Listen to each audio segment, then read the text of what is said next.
Yo, Goose, where you at?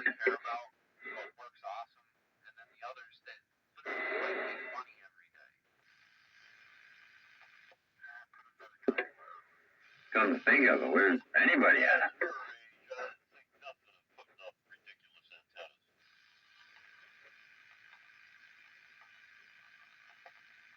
I guess I can mess around with the guy setup. If I guy it up really way up high, I guess, I don't know, it has sort of a chance of not breaking or something. I don't know. Well, you can always put up just the mast by itself, get a guy, get it figured out, drop it, and put the antenna on top of it, pull it up with the aid of a device, and it'll be plumb when you're done pulling it. Yeah, I mean, that's already all figured out and done. It's just that there's other antennas up there now, you know, and the ones that need to stay on there are the really heavy ones.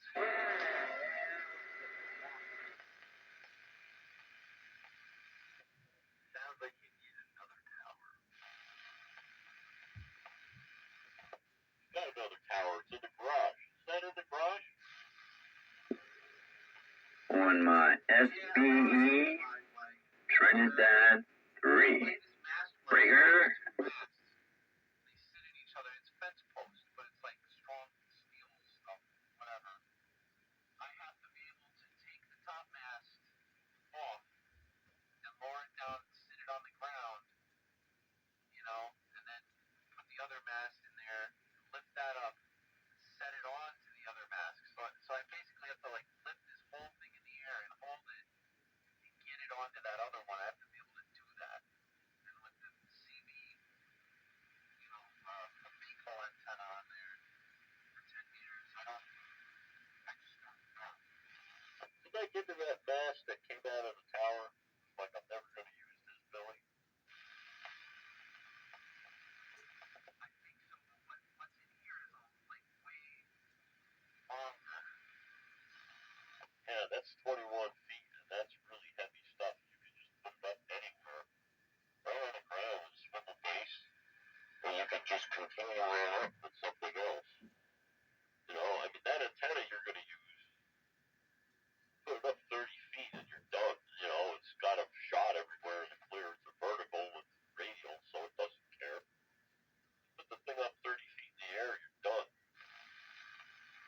Yeah, alright. I can make it happen.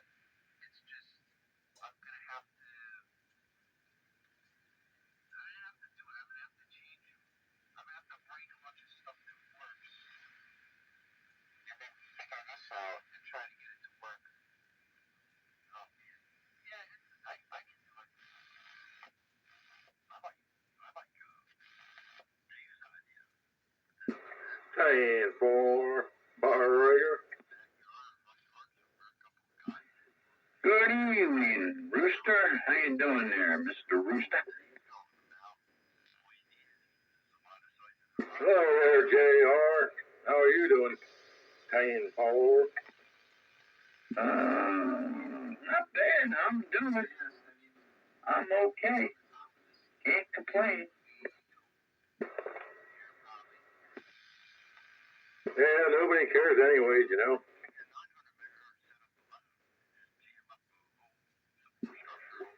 Yeah, I do believe you're right. I do believe you're right.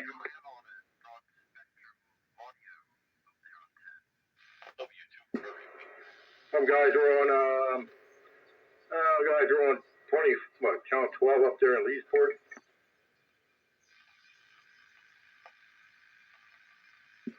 I don't know. I haven't been down there. Leave what you got up. Don't touch it. Run some hard line over. You got it. Yeah, there's guys I used to talk to, a long time ago. Not to worry about it. But yeah, the mast, assuming I have that and I can find it, if it would be anywhere, be in the driveway. Huh. Yes, it's 21. Well, I don't know. That's kind of weird. I'll have to look. It probably is with the tower stuff. Anyway, I'm talking about just jamming that in the ground and guying it and calling it a day.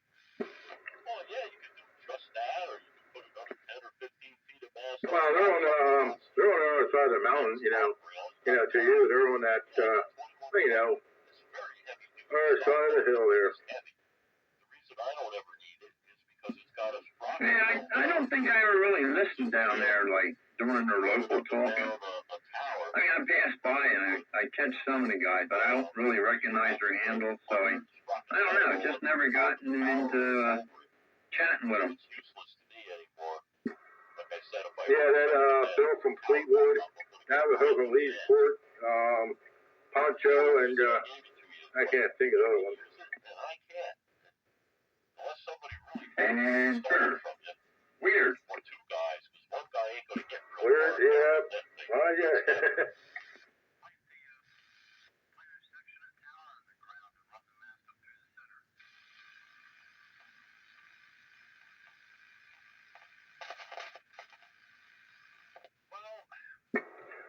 What are you running tonight? I am running my SBE Trinidad 3 with my Turner Plus 2. Yeah, it sounds pretty good. Yeah, it's not too bad. I can't complain about it. I kind of like it. You know, it looks good. Looks old. Kind of like me. See, I forgot I had that. I could do something with that. Guy it off. Yeah, well, you're giving me a 7-pounder here with it. I like that idea. I bet I can make that happen. Hey, Ride Joe on that 7-pounder. Oh, man, I'm smoking over there, but the audio sounds okay, yes? Oh, it sounds nice and deep. Ah, nice and deep. 10-4 on nice and deep. That's that Turner Plus 2, man. Yeah, it sounds good, man. Hey, it's a good combination. You know what I mean? I don't know. I like it. Nice and clean. What are you running, if I might ask?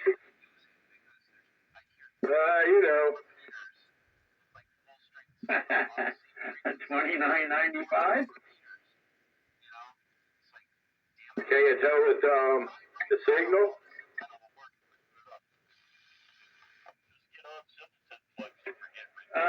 No, I'm on Trinidad, so I don't know. That's the problem when you have too many meters. Yeah, you're right. Yeah, the 95. That sounds good as it always does. Through the 4-pill, Yeah, once you get up in the air with those radials. Roger on the big 4-pill. Really no point. Not like a good old big pill. Big 4. You know what I mean.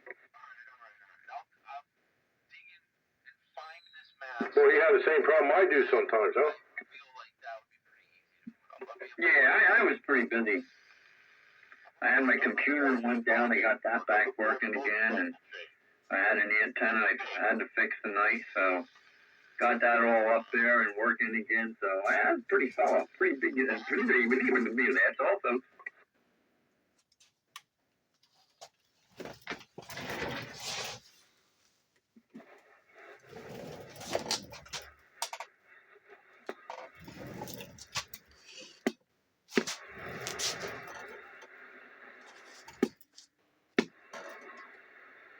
So yeah, I had a pretty busy night. Oh yeah, absolutely, I did. We'll have a busy night. Hey, what do you think of the weather tomorrow? You think we're going to get anything out of that mess? Oh man.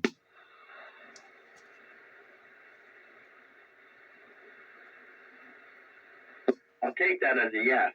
What's about time, Pete? What took you so? You know, you're slowing down your old age. Oh, I thought I was kind of quick. Between signing off on medium wave, refreshing my adult beverage, having some tobacco products burnt, getting wood for the wood stove and stuffing the wood stove, and then coming back down here, tuning up the radio, setting my power level and my microphone. I think I did pretty good. You did good, Pete. I don't know. You signed off a few minutes ago.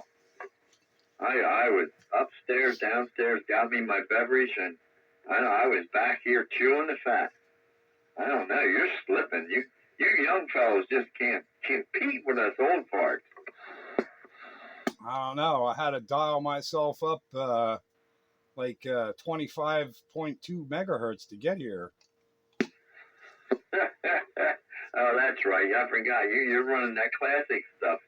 You got to spin one at a time, huh? Yeah. So what's the drink of choice tonight? Well, actually, all I had to do was switch radios. Oh, the drink of choice tonight is the same as the drink of choice every night. Rye whiskey with 1 ice cube. You're a creature of habit. You might want to turn that mic down a little bit. I'm not sure what's going on there, but it might be up just a smidge too much. All right. Well, hang on, Mike. I ain't got enough carrier. Yeah, there we are. That's something strange going on. Wait a minute. What's going on here? Things are jumping around.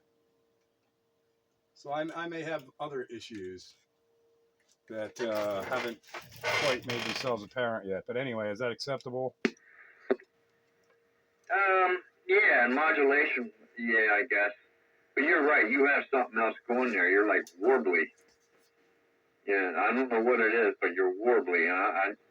It's not like it's all frequency. It's just warbly. Uh-oh. Maybe the Demco super satellite needs maintenance. I don't know. Well, we're on it for a little bit. If it gives me problems, I'll change radios. Hey, 10-4. You're very, everybody will be able to understand what you're saying. It's not 100% by no means, but yeah, okay, very good. Satellite, super satellite, 10-4. Yeah, maybe I got transmitter issues.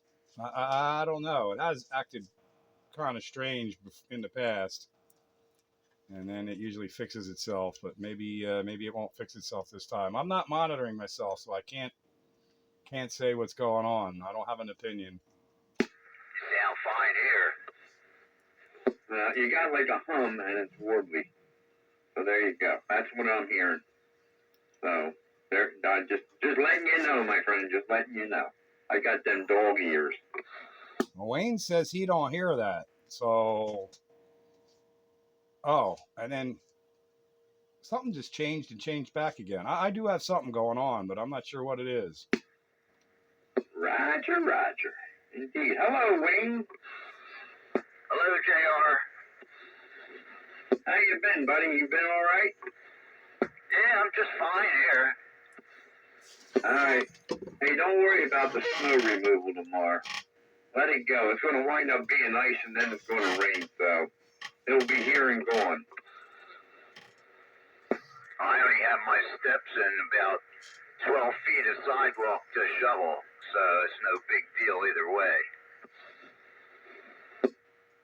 I know, but see, it's going to be ice, so you don't want to go out there when it's ice. Oh, I don't care about that. I can ice skate. One way or the other, yes? That's right. And my microwave just messages me that my dinner's done, so I'm going to be quiet for just a little bit. Yeah, and you're retired, so you don't even have to go out the door if you don't want to. Unless I want to, huh? No, I don't quite have that choice yet, but I will someday. I enjoy it. I got about 4 more years, and then I can call every day Saturday. Oh my God, you're looking for it too. You want to retire, don't you? I want to be able to do what I want to do for once in my life. I understand that. Well, I don't know what it is you want to do, but anything but obviously working. I want to play with my radios in the wintertime and play with my motorcycles in the summertime and make parts in my machine shop to keep both those hobbies supported. Right, Joe. Living high on the hog. Hang more wire antennas from my trees. Oh yeah, there's all kinds of plans in my head. Just don't have enough time to execute those plans.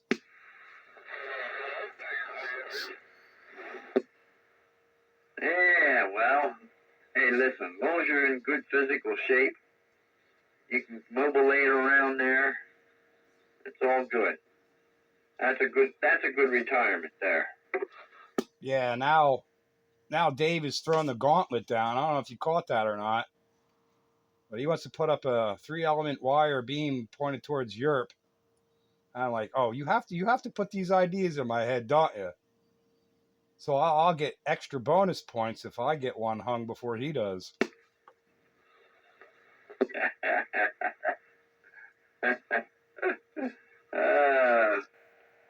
Tell you what, that would be a plus to both of you. You get that thing up there? Oh yeah. You won't even touch that lowrider you got. Oh yeah, I'd be talking all my 10-meter AM boys on 80 meters AM at the bottom of the solar cycle.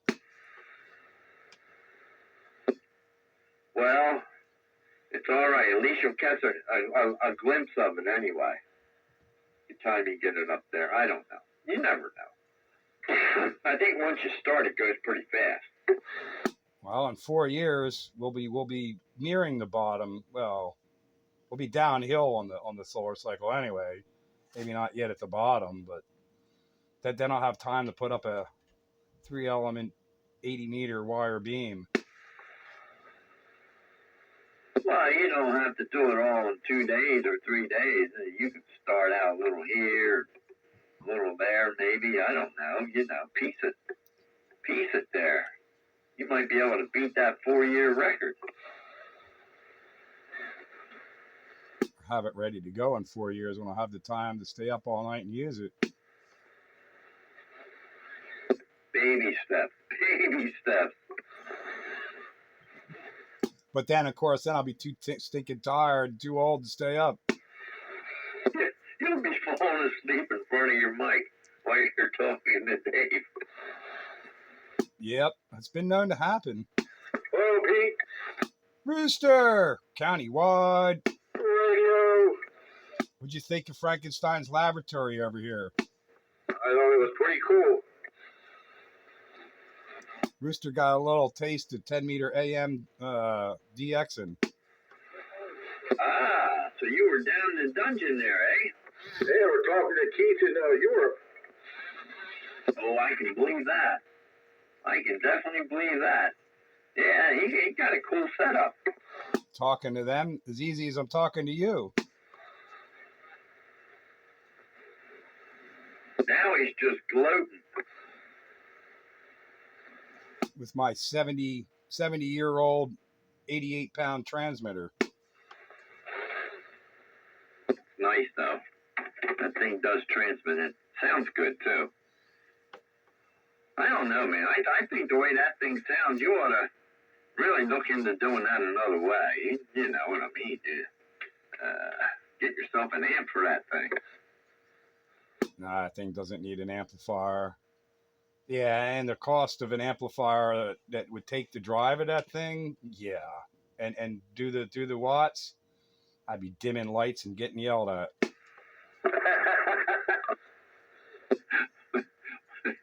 One thing at a time. Just give her a pair of dark glasses. That thing does 100 watts carrier, and it's not really easy to turn the power down on that. You can't really turn the drive down on that, not reliably. I'm only doing a handful of powers, and I done shut the lights off. Yeah, there's the Greenie. Hey, Greenie. Hey, what's going on? Yeah, you're going on with that vertical now. I don't have to strain to hear you anymore. Yeah, well, she just started acting funny again. I was holding stable SWRs, and now it's swinging all over the place. I don't know why. When I have SWR problems, it's never my antenna. It's always some freaking stupid jumper. Don't you hate that? Then you got to find out which stupid jumper it is. Well, my antenna problem wasn't the jumper. mine was elevation problem. Elevation problem is where the actual problem was. That solid core ladder line is no good in windy places. Yeah. If it happens again, I did something to it. I modified it a bit there. If it happens, if I have an issue with it again, I'll go that route. I'll buy me a 100-foot. I'll do it then. But right now, I don't know. I started out using that solid stuff because I didn't know any better. And then I don't use it anymore. All I use is the stranded stuff. I'm surprised they didn't do that when they made that antenna. You know what I mean? I'm surprised they actually didn't do that. Stranded stuff costs you more. That's why they don't do it. That's no excuse.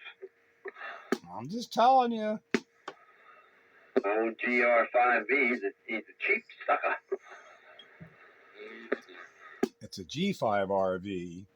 And yeah, well, you could certainly make your own, like for a whole lot cheaper than what you could buy one of them for.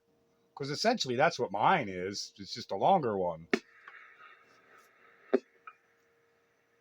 Well, this one's 206, so 206 foot long. But yeah, they're simple. They really are simple. It's not hard at all. But it's up there. It works too, man. It's nice to hear you guys back up there where you were. And I was just one exciter power. I don't know. Don't really need it, I guess. You don't need that big thing, but it's nice. It's there. Oh yeah, it works.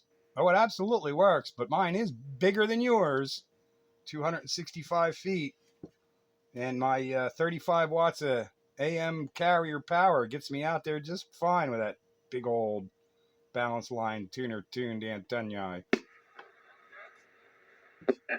Yeah, Roger. I had a guy. I think I told you guys on there. I was on 80 or 75 meters last night, and I was talking to I don't know who he was. I forget what his call was, but he was an older ornery man. He was giving me the business. Wondering why you were piss weak with what you were claiming you were doing, but you weren't doing it all that you thought you were. Well, I was barefoot. I didn't have no amp on, but I heard him, and he was giving me about what I was giving him, and he was running 1,200 watts. So I'm kind of chuckling at him, and but I knew there was an issue because I lost the receive. But it tuned in. I mean, I tuned it flat, so the radio was safe. But I was having some fun with him there for a while. Like I said, I came home. The wife and I went out tonight, dropped her down, fixed her up. Just working off the old feed line. So both sides of the ladder line had broke at the antenna feed point, so you weren't feeding the antenna at all? That is correct. Both sides. Both sides gave. Oh man, transmitting off the. I don't even know how that would be transmitting. It was. I'm telling you, it was. I was on 75 meters talking to this guy and his buddy there. And yeah, honest to goodness, I'm telling you. Yeah, that's kind of hard to fathom. But hey, if it works, it works. Doing the business. But anyway, that wasn't even up 6 months yet, That's the sad part of it. But yeah, the way you had it, it's not a wonder. I seen it, and I'm like, blah. Well, again, it's that solid core. Doesn't like wind. Yep. But anyway, she's back and up and running. I ought to tell what's his name before he puts it up there. We ought to change that over for him so he don't have that issue too. That'd be a good idea. Yeah, I learned that back in the late 90s when I had my first G5 RV up, and that's how it came with that solid core stuff. And It broke. And then I started reading online about it. And everybody says, don't use that crap. Use the stranded because that'll happen. I'm like, oh, yeah, okay, I get it. Yeah, it makes sense, right? I'll tell you what, that 220 watt soldering gun I have, that's nice. Even out in cold weather, man, she does the job. She gets the job done. I don't care how cold it is out there. Oh, those kind of jobs. That's when I break out the MAP gas torch. I don't want no fire. I had the wife hold it, so that wouldn't go over too well. I ain't got an extension cord long enough to get into the end of my backyard. Well, that's a nice thing. I got outlets all over the place. That's one thing I did do. I got them all over the place, so that's pretty cool there. But yeah, no, I hear you. Got to do what you got to do. The torch would definitely do it. I got outlets all over the place, but my antenna's 200 feet from the house.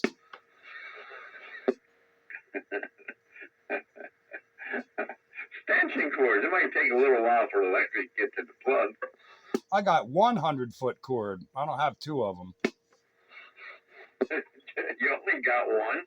Well, what good's that doing you? Gets me to my snowblower in the shed. I know Santa's going to get you for next year. I just carried a torch. It's a lot lighter than the extension cord. Rolling it out and then rolling it back up and carrying it to and fro. Just walk out with the torch, hit it with the lighter, boof.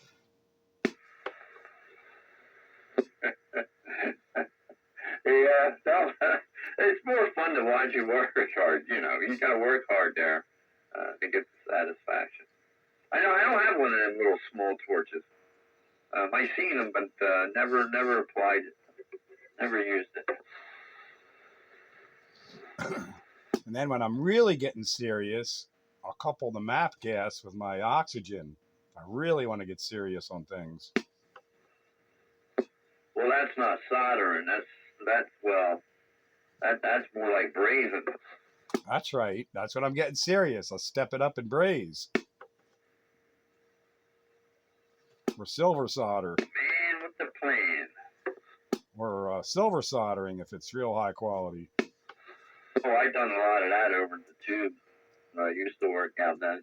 That's what we did. We silver soldered carbine bits, into the shanks.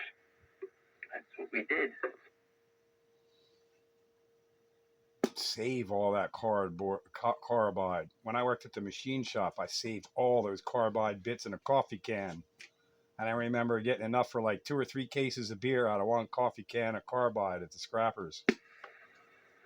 Tell you what, when I retired from there, when I left there, they had so much scrap. I mean, hundreds and hundreds and hundreds of pounds of carbide scrap. I'm like, good grief. And I can imagine trying to get rid of that. They wouldn't even think of giving it away. By no means. That's just a lot of money. Oh, it's at my machines. When the tool bit wore out, I threw it in the coffee can. So they never even knew. I just collected them slowly. Yeah, but that's a small amount, really. I mean, that you can, get away with there, I suppose. But we were talking like one piece is like 25 pounds. Yeah, that's enough for a few cases of beer right there. I forget what it was going for a pound when I left. I don't remember, to be honest with you, but it was pretty good. Yeah, I don't remember what it was going for either. And we're going back almost 30 years, probably about 30 years ago. So I just remember what it was equivalent to in cases of beer. That was my mindset at the time. But I know it was more than the yellow metals, than you got more for the carbide per pound than brass or naval brass or copper or any of that. Oh yeah. Yeah, it was way above that when I left. I can't remember, but it was just money. I seen dollar signs. It was like, wow. But yeah, see, that's what I did. That's what I did in the machine shop. I ground carbide, made plugs for the benches, and made dies too. So yeah, it was a fun job. I liked it. I still have a bunch of carbide bits in my drawer. I use them. They're the best for my fly cutter. They have a different grades of carbide too. You can get tips. Different, what is it? 01. I gotta remember. God, you're going back some years here. 001 is probably one of the better ones. Can't remember. I got 2 grades: Kennametal and Chinesium. Chinesium, no. Yeah, I got Chinesium carbide bits. They work, but they're not as good as the Kennametal. Yeah. No, we avoided the China for what we did. I mean, I was whizzing shanks out a lot, so they got what I needed, what I wanted. One thing I'll say, whatever I wanted, I got. So I always had top shelf kind of. Well, I'm on a budget hobby shop, and sometimes, you need a bit, and the quickest way to get it is go over there to Harbor Freight, because that's the only place I can go to locally and go get, cutting bits. And so that's why I have them. But if I hold out long enough, I get the Kennametal ones. But I got enough piled up now that I won't need any for a long time. Kennametal, what is that? The steel? Is that the steel cutter? That's just a company name. Oh, okay. All right. Because we also had the steel cutters too, and I didn't use them too often. I stayed with the carbide, but they worked. I mean, they worked, but they didn't last as long as the carbide. I mean, carbide would last me quite a long time. But the hardened steel cutters, I forget what they're actually called, off the top of my head, but I mean, they worked, but High-speed steel. Yeah, I got a pile of high-speed steel bits, and I use them when I need to make a radius cut or a special sized groove, or some kind of weird shape or something. I could shape those. When I'm doing just surface cutting or turning, I use my carbides, or they're good in my fly cutter. And I use the high speed steel on the fly cutter too. But yeah, you got to keep sharpening them. Where the carbides, you don't have to sharpen them; they just make the nice finish and go. But yeah, I mostly use my high speed steel bits when I need to make a shaped, radius or something specific. Yeah, well, we used to sharpen the carbide bits. We had a diamond wheel. That's what we used to sharpen them. Used to sharpen them and reuse them again. We got our money's worth out of them. When they were done, they were done. There wasn't nothing left on them. So I don't suppose you have a diamond wheel over there.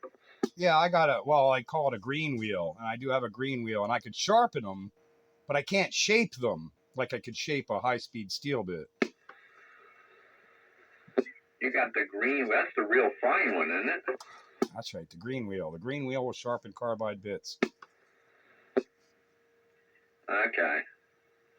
Yeah, that green wheel, that's actually our polishing wheel.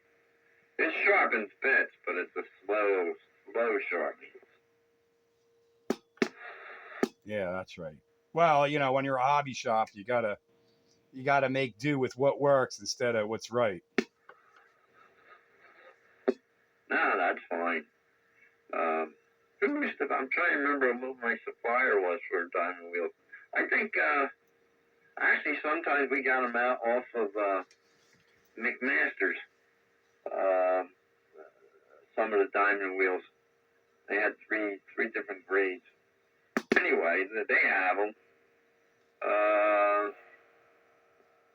Then there was another place we got them because we had a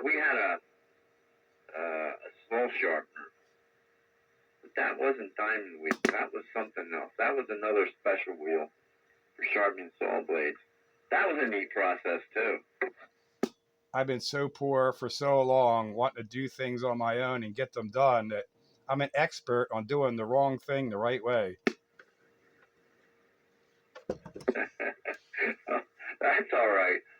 as you can salute to something at the end of the night, you did good.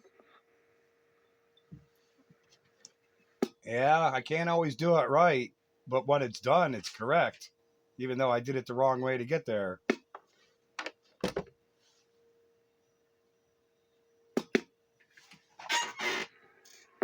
I think it was neat because, you know, there's people all over the place that do different things for a living and whatnot. They have tidbits laying around. Sometimes you just run into the right person and you get talking, and the next thing you know, you might be able to pick up a couple odds and ends. That's why I like going to flea markets and the perky sale and stuff, because that's usually where I could pick up machine tools, like the good older USA made machine tools and stuff. And a lot of people don't even know what it is they have, so I can get it for a good price and keep myself supplied with stuff.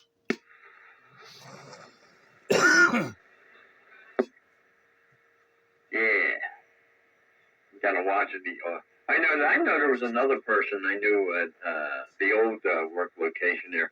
He actually did the auction route there.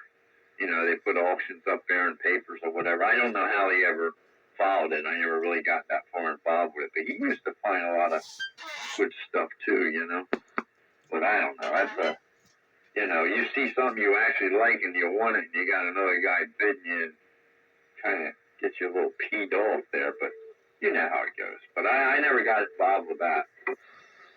Yeah, I've been up to the perky sale during the auctions, and I ain't got enough patience for all that. But you know, if you got patience for it and you make the circuit, you can do yourself pretty good. But I don't have the patience for it.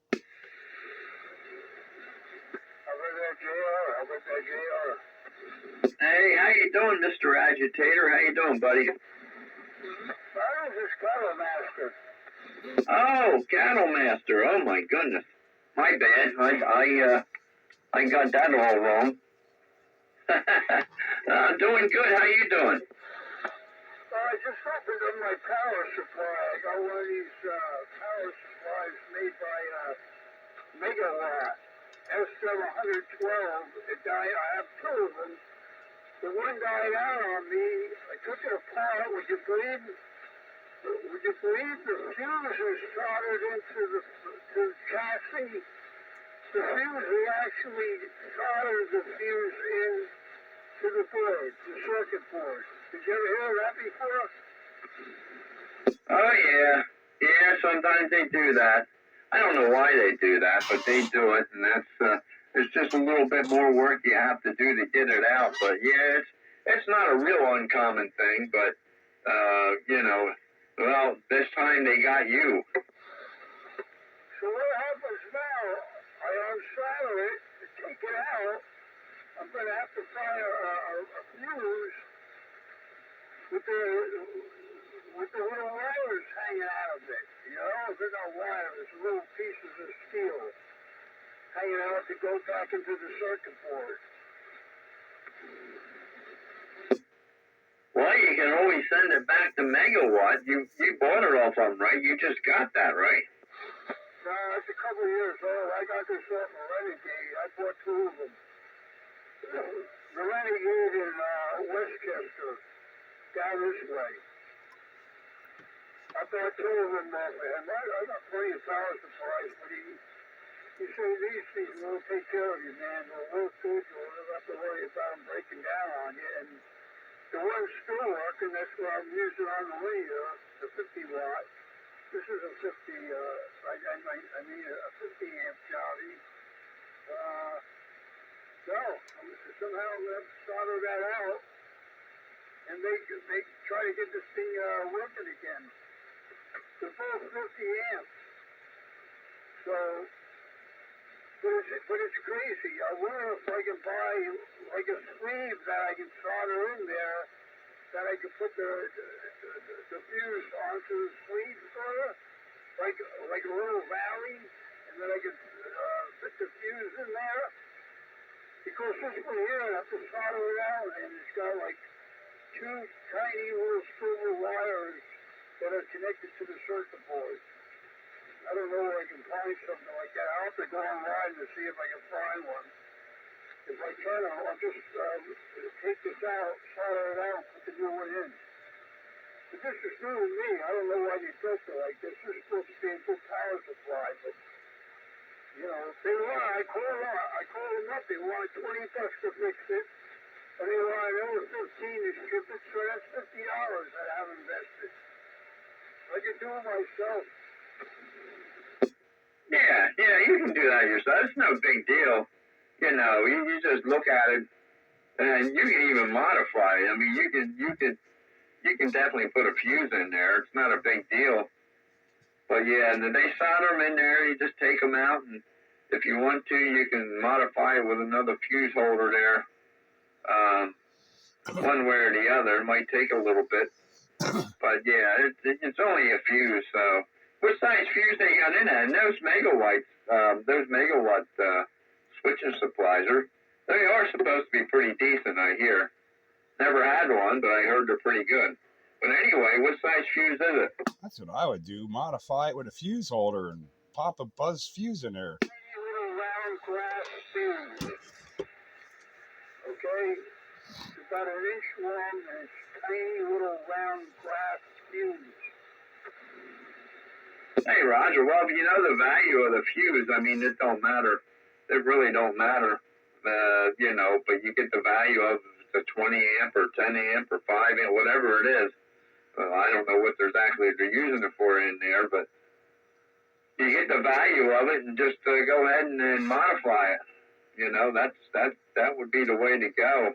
If it ever blows again, it will be wham bam. Thank you, ma'am.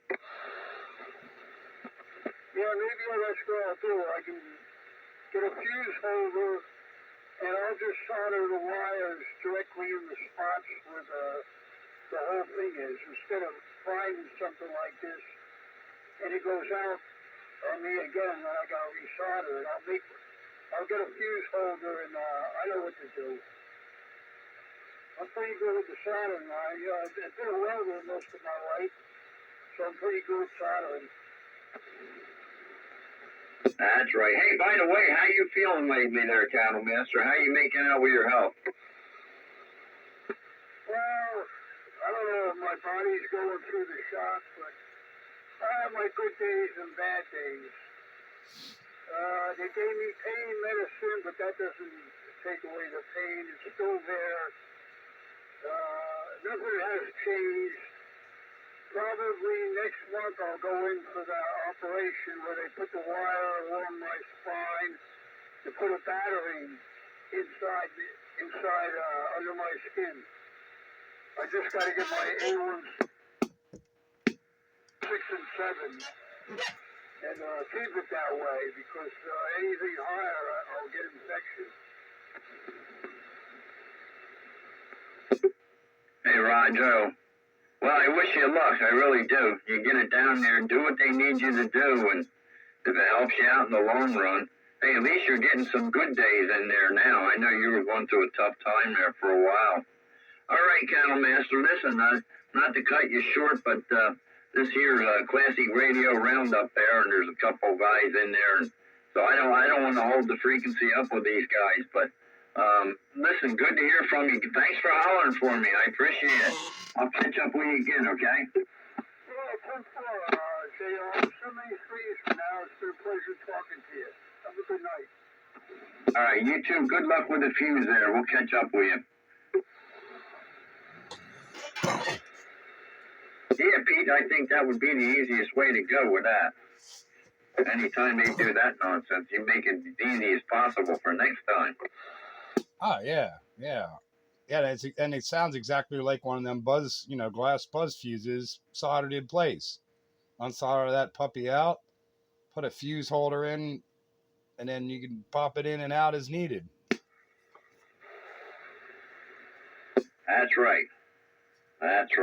Where's everybody at tonight? Boy, we're here yapping away, and Rooster was in there. I hope we didn't kind of deter him.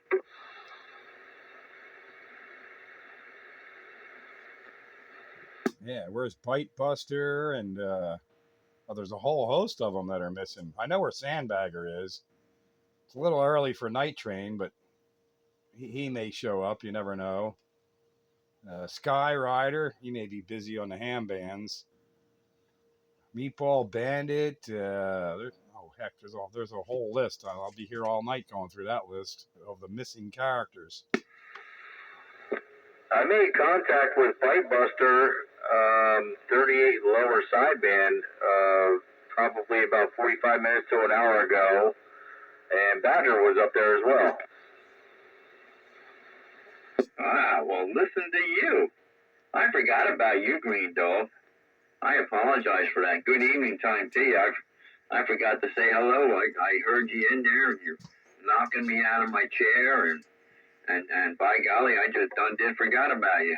Yeah, that's funny. He kind of fell off my radar too, and I already talked to him. Man, now I know where I'm wanted. But yeah, I was flipping around channels, checking things out, trying to make sure everything here is copacetic. So far, so good. And if I'm knocking people out of their chairs, I'm happy. Your signal is up from horizontal. But whatever audio you got going on, that's knocking me out of my chair. Holy cow, you're loud. Yeah, I can't say I'm running one thing or another right now. I keep switching things around a little bit, well, microphone-wise. But for now, I'm on the 575 and the 2517 base station radio with this little 4-pill bass box. It's loud. It's loud. Your audio volume is louder than JR. Don't tell JR that. Oh, no, I'll have to get my other radio now. No, I'm just doing it for comparison purposes because, I keep wanting to reach over to the volume knob and turn you down a little bit, but then I'll have to turn it back up when somebody else comes in. No, I'm good. I'm good where I'm at. Yeah, you are smoking there, Green Dog. You're doing your deal there. Good. I'm glad you finally got the vertical, you did the deed. So, yeah, there you go. Welcome to the real world. Well, I did a rush job tonight. I lowered the IMAX out of the tree because I wanted to tape up my connections before the ice storm. And I gave it one final spin on the tuning rings. I think I got it pretty darn close. And now it's going to start going by half turns or quarter turns. I'm higher on one than I am on 40, but I'm okay with that because I don't spend too much time down there. And I'm good. I'm real good right here where I'm at. And apparently it's proven. So 10-4, I'll take it. Well, if you're happy, I'm happy. But I know you go above 40 and up to 50, it's probably still pretty well low. Yeah, you're in the right direction. Yeah. I think I'm about 3 feet lower from what I can tell at the base of the tree looking up. I think I might be 3 feet lower. It's really hard to tell where I got to stand to pull the rope and where the knot, Pete. I took this idea from you, the IMAX 2000. Pete, you ready for this? I'm listening. I'm sitting on the edge of my chair. So I tied a loose half hitch up to the ferrule or the connection from the bottom piece to the midsection piece. Just like you said, I tied a knot in the bottom of the line, and I made sure that the bracket was sitting on top of that knot. Then I ran some zip ties through the mounting holes to cinch that rope down on the flange of the mounting plate of the IMAX. And once I got that good and secured, I made sure I cinched up that half hitch up there by the first two sections there, and I hoisted that sucker up to where the feed point was about 30 feet. Now today, when I lowered it down, I think I'm only 3 foot less. I'm gonna let it breathe a little bit, let it go, because things are working. Well, here's another thing for you. You might want to try that I sort of discovered that when an IMAX is mounted on a pole, which they typically are, that pole acts as a counterpoise. So when I first hoisted mine up to where it is, it was just the antenna, you know, tied on with the rope, like you said, you know, like, and hoisted up there. And I only brought it, you know, so far off the ground, checked my SWR, and I kept lowering it and moving the rings, and I couldn't get my SWR where I wanted. I'm like, what the heck's going on? So I have some of this copper mesh wire, and I assume that any wire will work. But anyway, I had this 50-foot worth of copper mesh wire. Like, let's just see what happens there. And I attached that on there, and I raised it up to 50 feet, so that was off the ground. And I was like, look at that, flat match. So hook a counterpoise wire onto the mounting brackets there, and that will bring your SWR down. I saw it myself. So I raised it up the rest of the way, and there you go. And my counterpoise wire is just hanging there, blowing in the breeze. But it dramatically dropped my SWR. Kind of like a tiger tail on a HT. I got you. 50 foot, you say? All right. I'm willing to give that a shot because I was pulling my hair out trying to get, you know, a decent match in the middle, and I was going every which way. But tonight, last time I brought it down, tape up the connections and all that stuff, make sure no water gets in there, no ice, whatever. I spun them rings one more time, only because, not to my doings, but, you know, and now I'm not knocking the guy. Considering where we had it mounted, something had to be done. Anyway, I digress. Yeah, so I think I got her back in line. And right now, with everything on, I'm sitting at a 1-2. And it's barely bouncing. Well, you had better success with yours than I was having with mine. And I imagine that 18 feet of wire would be enough. But if you make it longer, it's certainly not going to be detrimental. So your mileage may vary. But I found that doing that, it made an instant difference. Just because I was thinking, like, these things don't really have a counterpoise. It's probably trying to use my braid of my coax and common mode currents and all that nonsense. And like, let's just try it. It'll either work or it'll fail. Well, it worked. Okay. First question, what do you think about, it's a 24-foot tall antenna, 24-foot counterpoise. Second question is, when I was struggling, I was thinking about putting the ground plane kit on it and then hoisting it up. And then with the extra weight of the ground plane kit, it would kind of pull back toward the tree to make it more straight before I pulled on the coax to straighten it up to the way. I never been convinced that those ground plane kits on these fiberglass antennas work. In this case, without a mast underneath of it, they may work.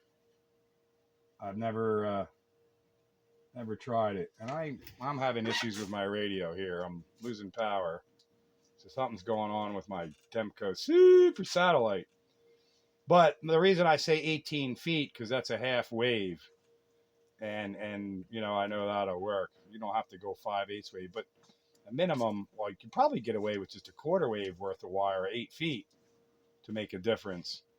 But you know, in my mind, like, well, I had this and there was no effort, and I hooked it on there and it worked. So, you know, more is better in some cases.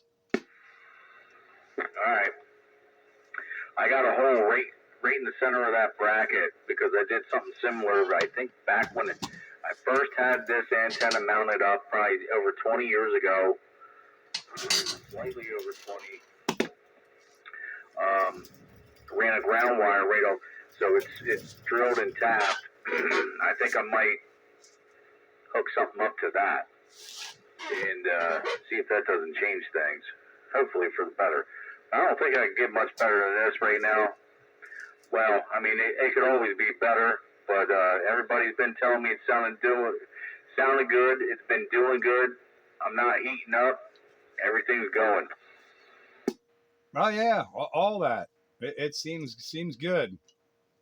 And if nothing else, if it gives you more bandwidth, you know, a lower SWR, wider bandwidth, you know, even that's a plus.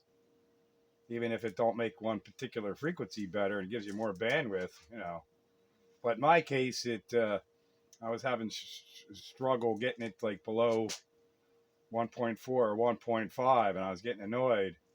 And it hit me like, let's put a counterpoise on here and see what happens. And boom, bam, flat match. It's a good idea. I'm going to take you up on that one for sure. All right, man. Don't want to tie it up. Maybe there's some others out there that want to get in there. So I'm going to sit back here on the side, prop my feet up, and have a sip or two. Yeah, do that wire and let me know how that works out for you. Get her done. Get her done. I'll let you know. I'm just worried, though, real quick, my last comment. As many times as I pull that antenna up and down the tree, I'm wondering what saw through that branch. Probably not, but it just made me wonder. Anyway, I'm back quiet. Antennas are fun. Well, you know, they're fun when they're all up and working. Sometimes they can drive you nuts. I was just going to say, they can be really fun, but they can be just as frustrating. That is the truth. And a lot of it depends on how you gotta, especially with wire antennas, how you gotta get back in the woods to get to unhook it and let her down, take her up, and jumping over the logs, and, you know, trucking there, and you almost need a Bowie knife to get back to the tree that you're hooked up to. Yeah, well, I had to come up with a technique that I've worked out in raising and lowering these wire antennas fed with the ladder line. You can't just haul the whole shebang up and then pull your wires out. You got to keep your wires well spread away from the center, because everything wants to then curl together, and then trying to untangle that mess while it's in the air, it doesn't work. It doesn't work. So yeah, you got to have technique, and you know, you sometimes what seems straightforward ain't necessarily so, especially when you're working on your own and you wish you had 3 or 4 arms and you only got the pair.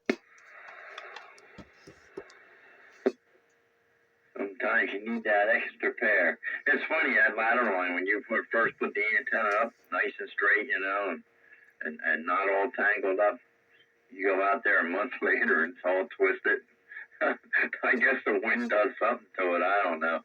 It's kind of goofy, but, you know, it's just a nuisance, I guess. But now it's all flat and straight again. And da-de-da. We'll see what happens. Aha, see, there's another technique that I learned. Actually twisting the ladder line so it spirals on the way up is better than having it flat and untwisted all the way up. There's less wind resistance and less movement in the wind when you spiral it. Oh, and that don't affect the capacitance? No, not at all. Spacing stays the same. All right. I'll have to keep that in mind. So spiraling we will go. Yeah, you know, nothing crazy, like, you know, like one turn per foot or 16 inches kind of thing, not 30 turns per inch, you know what I mean? Yeah, I get the gist of it. That it becomes less wind restrictive. When it's flat like that, the wind kicks it all over the place. When it's twisted, it doesn't flop around as much.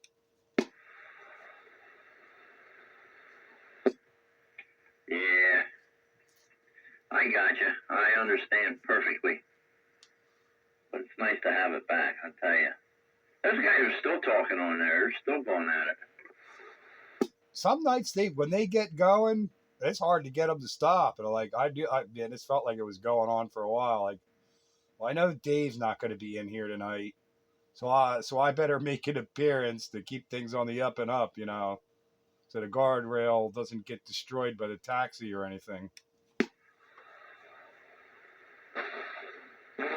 Oh, that would be easy to do these days. There's a lot of action going around with that.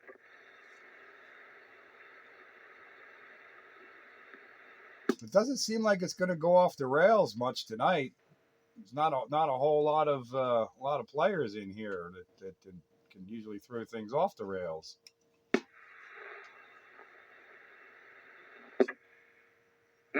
I don't know if there's any sport events going on tonight or not. I don't know. I'm not big with that nonsense, but I don't know. Something's keeping them busy, I guess. I'm not sure. Maybe they're all out pre-treating their driveways and sidewalks with salt or something. I'm just in here listening. Feel free to jump in any time, Wayne. Yeah, I know. Yeah, I will if I find something important to say, but I haven't yet. All I need you to do is tell me my Demco super satellite still sounds good. Oh, it sounds fine. Give me 20 over. Where did JR go? I'm here. Why? Oh, who was that out there then? I stepped out of the room. He kind of sounded like you, and I thought, something happened. That was Wayne. That's Wayne. He sounds like me. Hey, man, I just got back in here. Hello, Wayne. Hello there, Green Dog. I hear you now that you have a vertical up. Yeah, I don't have much of a signal on you, but I got some decent audio on you. Yeah, I hear you fine. And I got like an S5 noise level, so I'm not turning my heat exchanger off, so your vertical's working. You're working very good now. That's good to hear, Wayne, man. I appreciate it.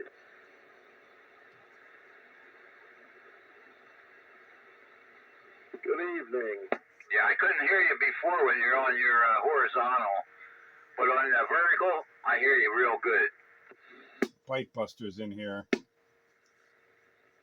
I actually heard Bite Buster. Good evening, Bite Buster. Good evening. Y'all ready for the big storm of the century? Roll. Oh, yeah. I'm going to put my ice skates on there. I'm going to go and do some figure-8 skating tomorrow. What do you think?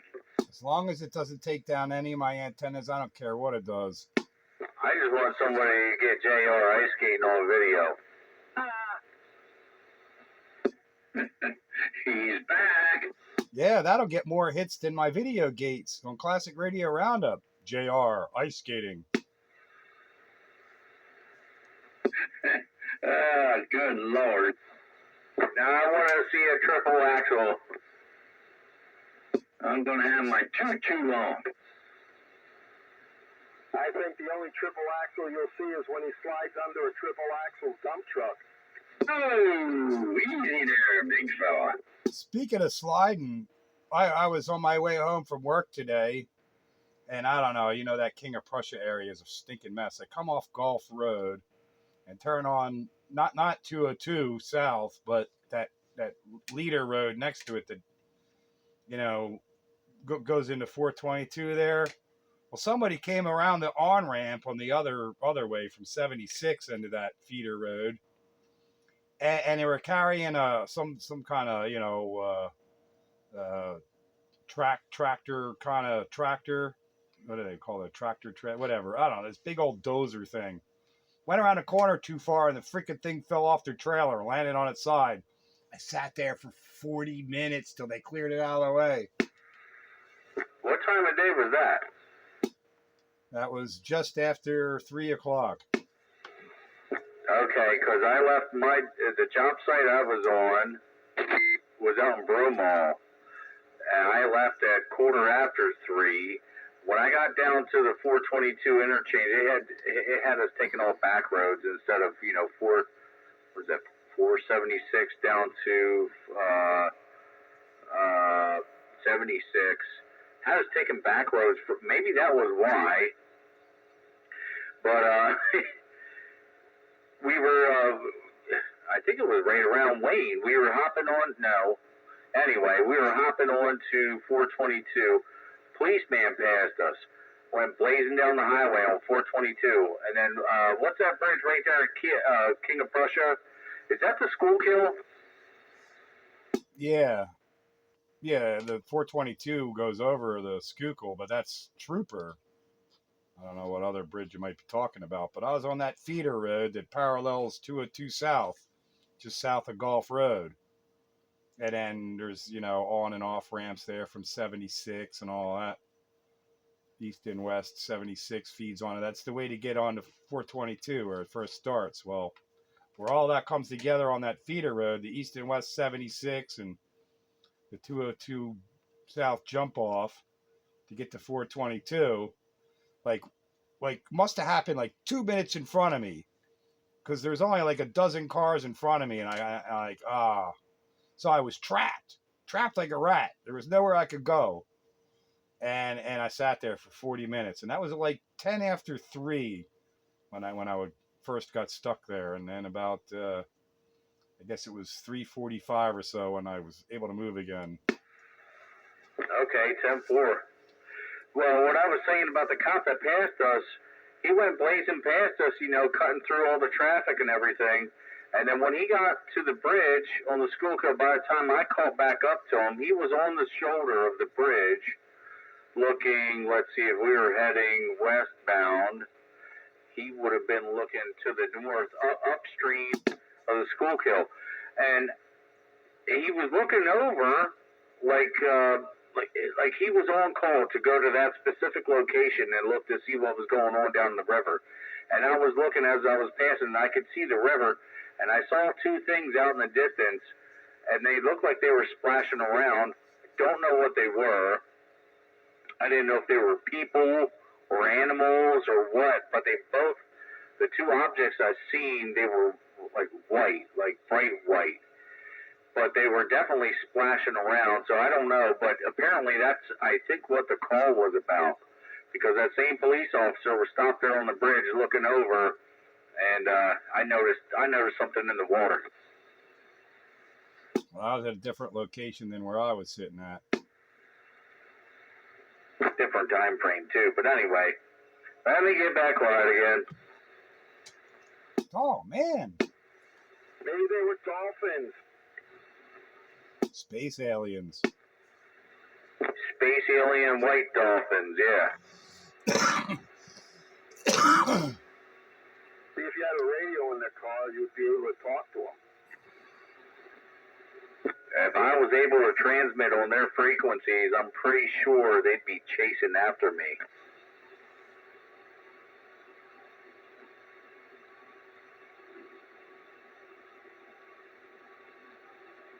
I'd like to know what the frequency is that the human brain communicates, because they can tell in the hospital. You can see brain waves. What is that frequency? The human brain better responds to, 432 hertz, 423 hertz, somewhere in the 400s. I think it resonates best. Yeah, UHF. Your human body tissue resonates at UHF 400 megahertz, 432.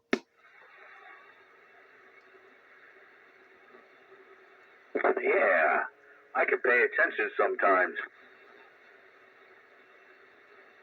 Yeah, maybe that's why I'm having these weird dreams, huh? You want to have some really cool dreams? Go on to YouTube and type in lucid dream music or lucid sleep music. Find a 10-hour session. Turn that on when you go to sleep, and you will have some crazy dreams. Or just watch some OnlyFans before you go to bed. Oh, take Prevagen, man. I tried taking Prevagen for a little bit, and I'll tell you what, you will have those freaking lucid dreams. What is that drug? It's for memory, It's over. It's not even over the counter. You just go in and pick it off the shelf. If you pick it up off the shelf, that is over the counter. The very definition. No, over the counter is when the freaking pharmacist hands it to you. You have to ask for it. No, over-the-counter medicine is medicine that you could pick up off the counter and go to the cash register with. Anything else is prescription. Yeah, behind the counter. So anyway, I mean, when you have to sign for a bottle of freaking NyQuil, what do you call that? It's still over-the-counter. The definition of over-the-counter is no prescription required. Yeah, if you have to sign for NyQuil, I call that regulated. I think that's government overreach right there. It is. Yeah, 100%, because apparently you can make some sort of drug out of it. And them recognizing it and telling you that you can make some kind of a drug out of it. What the hell? Yeah, well, that's why you got to sign for Sudafed, too, because you can make meth out of it. Right, but they want you to sign for it, possibly pay extra taxes on it, and, become a, you gotta, your face is on the camera already, and they got you pinned down, and, well, hey, we'll let you carry on your illegal activities as long as you cut us in on it. That's the way the government works. Well, because of criminal activity, us law-abiding citizens always got to wind up paying the price. You're gonna suffer. And you're gonna pay. Oh, we always have to pay. You're gonna pay, and you're gonna suffer. You remember that 2 Watt Willie bit a while back? You ain't gonna do nothing. You're gonna pay. You don't know who's who, who's what. You don't know what you're talking about. So you might as well just forget it.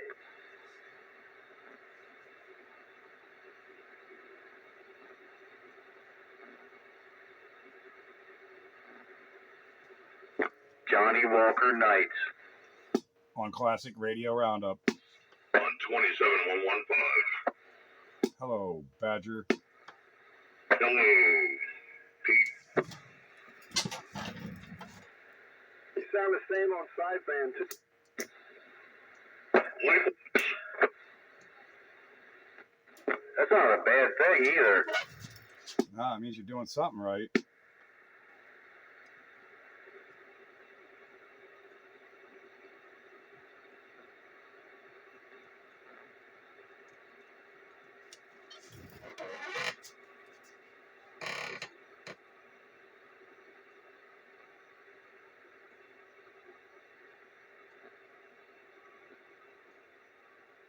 If I go to sideband, I lose like 400 watts.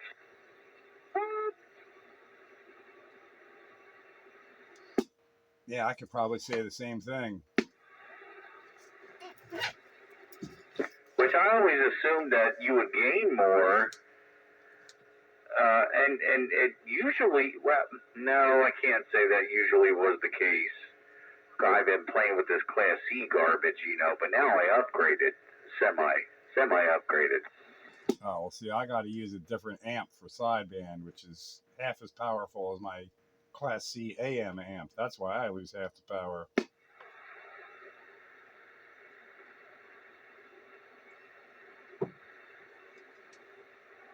Yeah, that's what I noticed about this box. When I got it stoking good, I switch it over to sideband.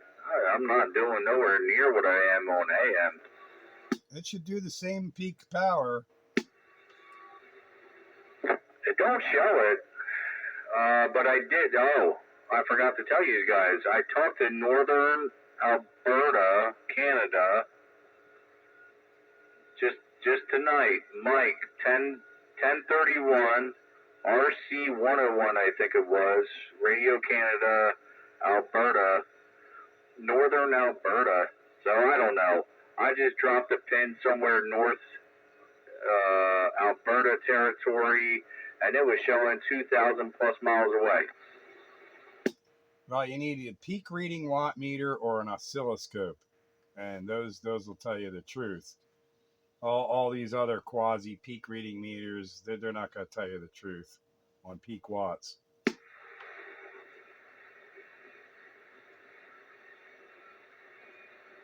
Well, I don't know, man. I've been playing around with 4-watt meters. I canceled 2 of them out, so now I'm down to 2 that I kind of trust.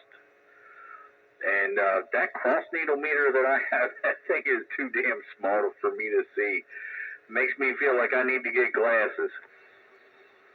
I don't even rely on my watt meters anymore other than relative. I really want the truth. I look at my oscilloscope. I do not have one of those. It's a worthwhile investment for any radio station if you want the truth. Oh, enjoy the lies.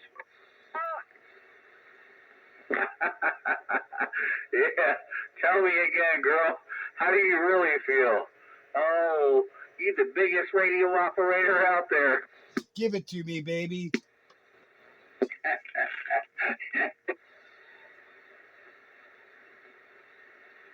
Pretty nice guy for a white fly.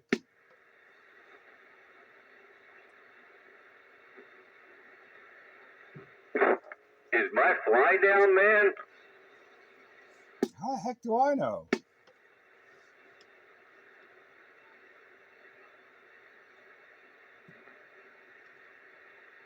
I thought my white fly was poking out.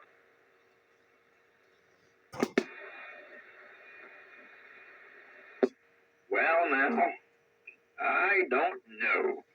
I think that's too much information for Classic Radio Roundup. Gotta keep it interesting. That's why this guardrail's in place. There's no video gate. It never happened. Well, I guess it happened then because there's a video gate. What are you saying? We got bumper lanes up on Classic Radio Roundup? Yeah, we don't want anybody falling into the gutter. We'll get censored by Mrs. Train. Oh, you know, that thought didn't cross my mind last week, and I made a comment about a pecker or something, and somebody had warned me that there might be women of some nature listening, and it didn't click at first, and then I thought, oh crap. Oh yeah, we got listeners that you don't know who's listening, but there are a lot of listeners that would prefer we keep things closer to G-rated than X-rated. Well, when I get chickens and I get a rooster, I'm gonna name him Big Pecker. Rooster! Where's Rooster at? Right here. I knew you'd be up there lurking somewhere. See?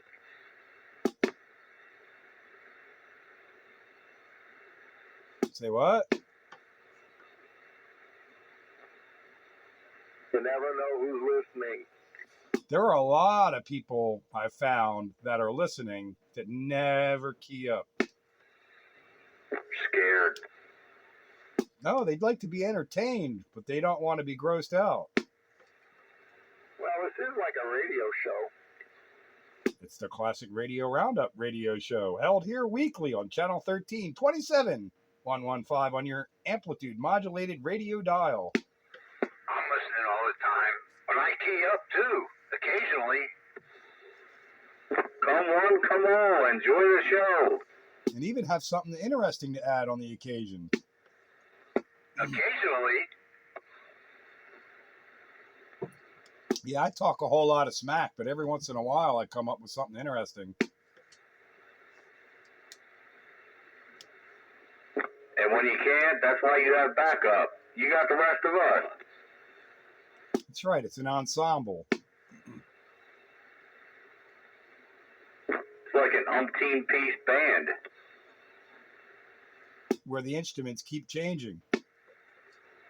Yeah, Joe Rogan, eat your heart out. And so do the players. The players and the instruments, the topics and the subject matter, even the transmitters that we're on, all are subject to change. Without any prior written warning, notice, terms and conditions apply.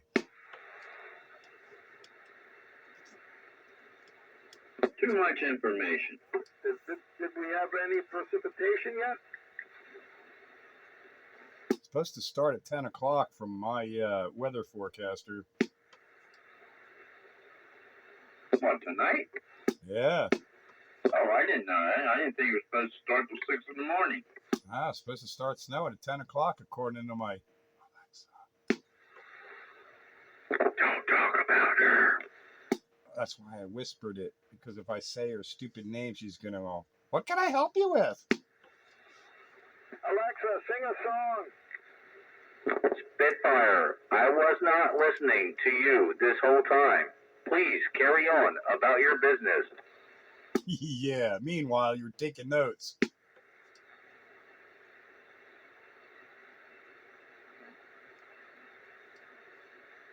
Yeah, sometimes I leave the radio on when I leave the house. I mean, like the regular broadcast radio, and I'll come home and my Alexa is like playing music. It's like, what the hell? What's it doing? And I realize that there's commercials that say all you have to do is say Alexa, play 99.9 or whatever it was. Yep, that's right. And the freaking thing goes off and starts playing music. Yeah, I've had shows where they've mentioned the name, and my stinking cube will do that.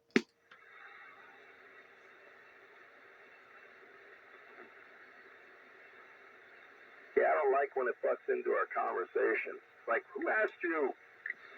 We've got so many of them in the house, in rooms that you can hear from one room to the next, that we had to actually name some of them other names. So I have to remember which one I want to call. We should try to make them talk to each other. We've got one that's called Echo, and one that's called something else, and then a couple of the A words. You know, they have them for cars now. No, it's not happening in my car. Nope.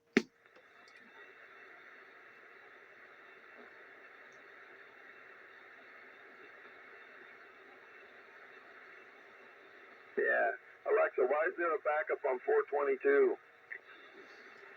I was getting ready to pull out my Help CB radio to find out, but then like the accident was so close to me, I could see what was going on. I didn't need to. But I do have one of them Help CB radios in the car for just such an occasion.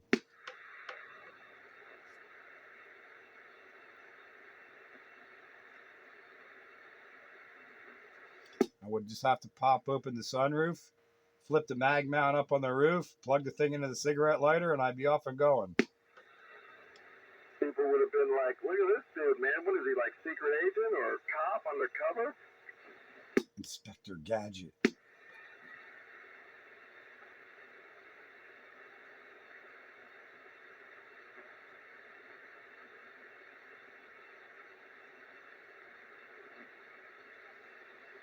They really need to worry if they seen a flashing blue light pop up there at the same time.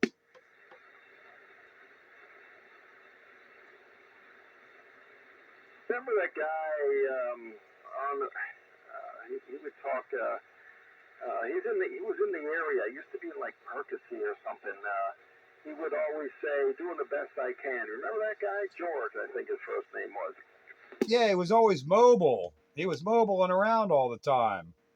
I don't think I ever talked to him on a base station, but yeah, he had numbers too. But he always said, "I'm doing the best I can." He told me one time that he got pulled over by a cop, and he had all his equipment, all these radios, hooked up in the front of the car, and the cop was so interested in what the stuff was. He said, I didn't even get a ticket. I don't know why he pulled me over. He was just looking at all his equipment in the front seat. He got the cop got completely derailed on his thought process. That's what he said. He said, I told him everything, how he talks on the radio and blah, blah, blah, all this stuff. And he said, okay, have a good day. And he just freaking drove away. He thought, wow, what the hell? Hey, however you could get out of it. Great. There's Joker. Good evening, everyone.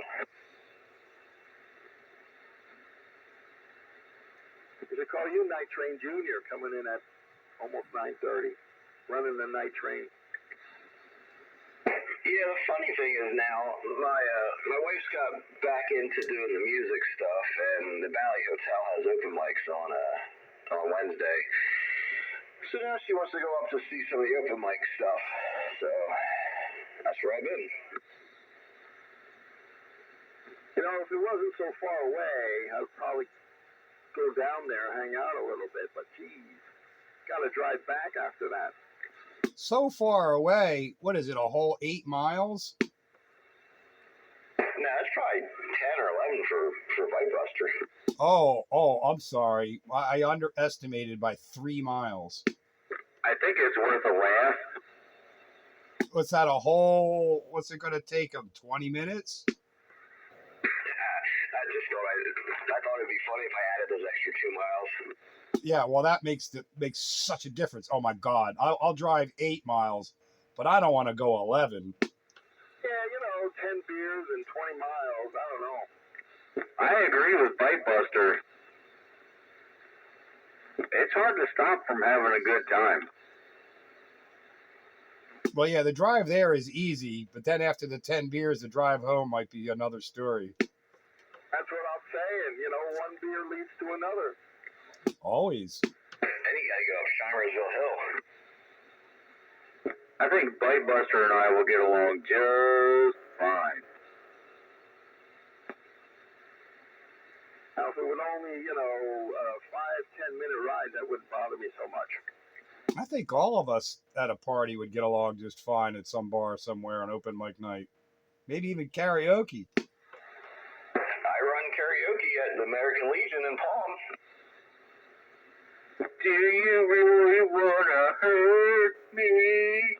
I need a large quantity of tequila to start singing karaoke. What was that noise? That sounded like a whale mate call.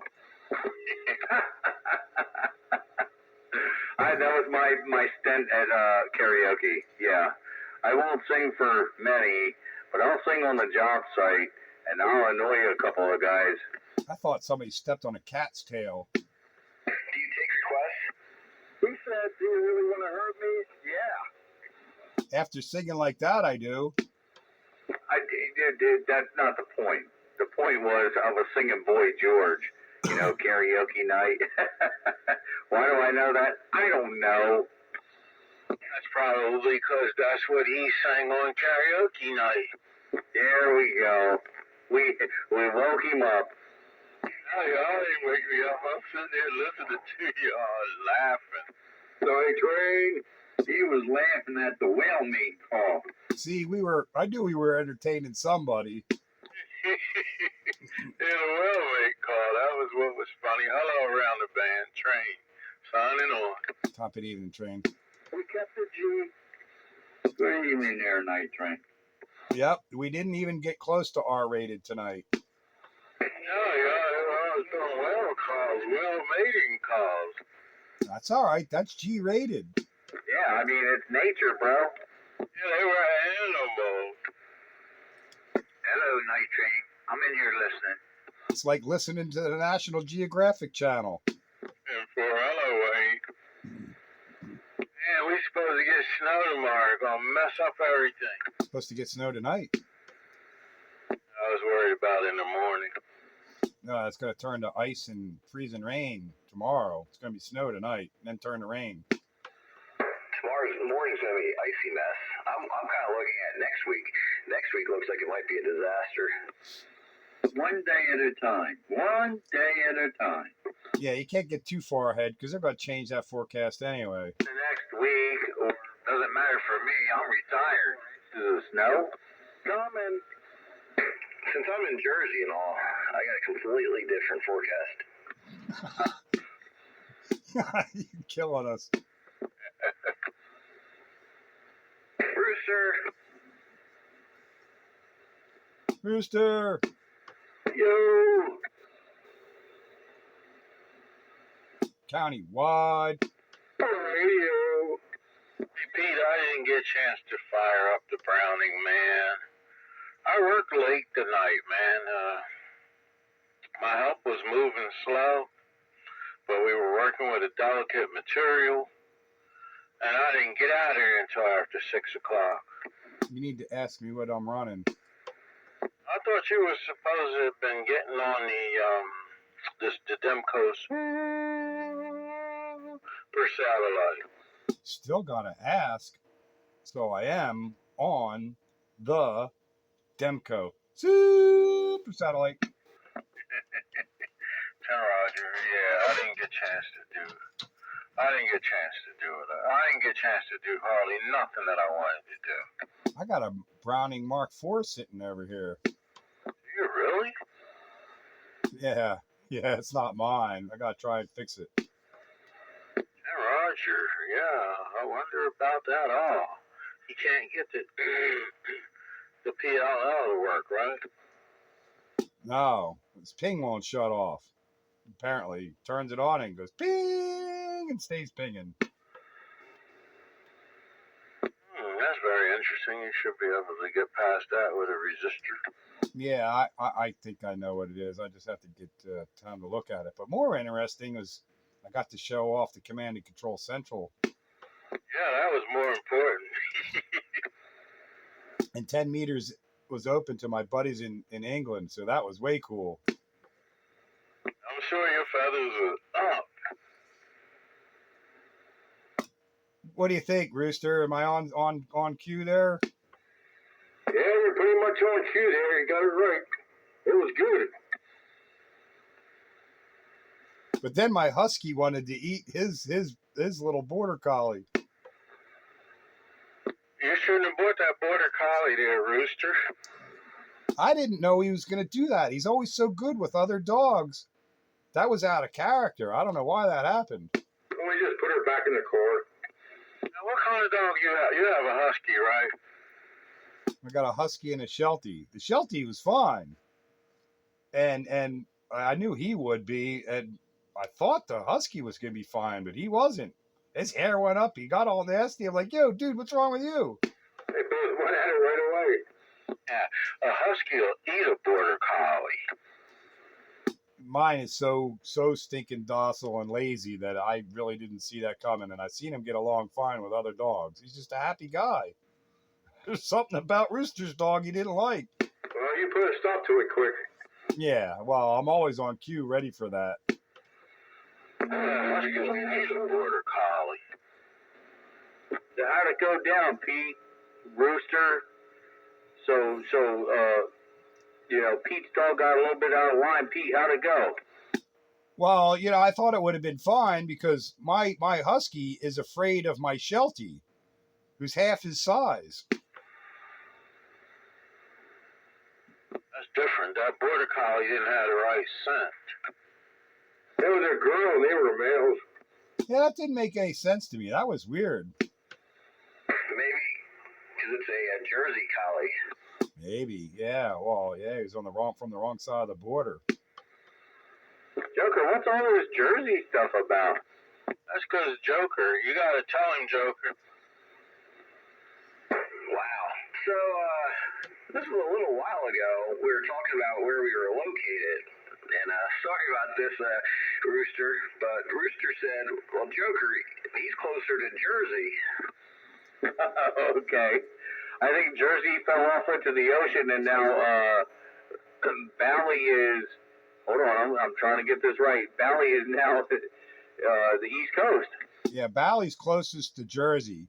And to complete the joke, Rooster needs a copy of Rand McNally. Well, the funny thing is my band has a song called Surfing in PA, and usually when we play that live, our joke is once Jersey falls off into the ocean, we have ocean front. I hope they take Philadelphia with it when they fall off. When I heard, you're closer to Jersey, and then I thought, well, Jersey fell off into the ocean, so now Bali is oceanfront property. Yeah, I was gonna say that was man. What's that? That's quite a long time ago that whole conversation happened. And who were we talking to? I don't even remember how that actually came up about me being closer to Jersey. Was there somebody in Jersey we were trying to contact? No, it's just a faux pas on Rooster's part, but sometimes some silly statements just don't die. I am now the NJ Joker. Watch out with those silly statements. You never know when they're going to creep up on you. Yeah, Rooster needs a copy of the Rand McNally. Oh boy. What's that, a movie? You don't know what a Rand McNally is? Come on, you come on, think about it. I'm sorry, I just literally laughed out loud on that one. You're old enough to know Rand McNally. It's my pseudonym. I wrote an Atlas book, and my my as a ghostwriter, my pseudonym is Rand McNally. I knew his cousin. This young generation. Before there was GPS, there was Rand McNally.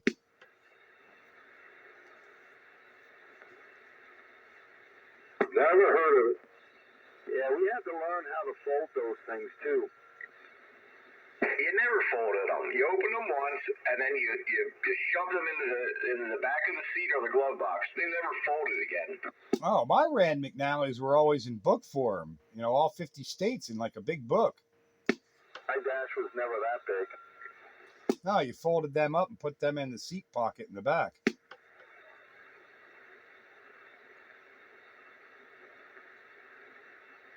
Speaking of that, in my hand at the moment, it's funny because my boss gave this to me, and I put it in my desk here. I have a Hammond Pocket Road Atlas. Same thing, different printer. It has United States, Canada, and Mexico. You know, it's weird. I watched the morning news, WFMZ, Channel 69. Channel 69. Anyway, Gulf of America. when they show the traffic map in the morning, I swear they're putting development names on the map. Not little towns or whatever. Development names. It's like, really? That's for all the plastic people. So that way they don't get lost. They know this neighborhood, that neighborhood.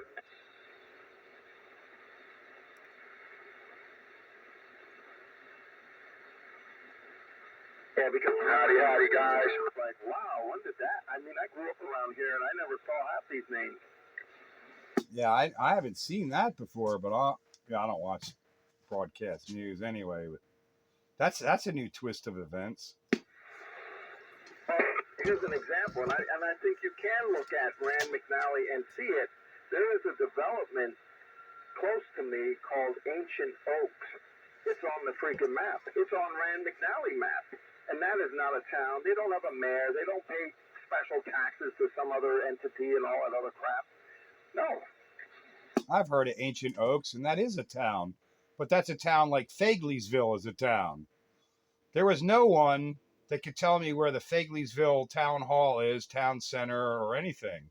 There is none. But if you look on maps, it'll show you where Fagleysville is. But nobody actually knows where Fagleysville is, but it's on the map. And I'm supposedly live in it. Yeah,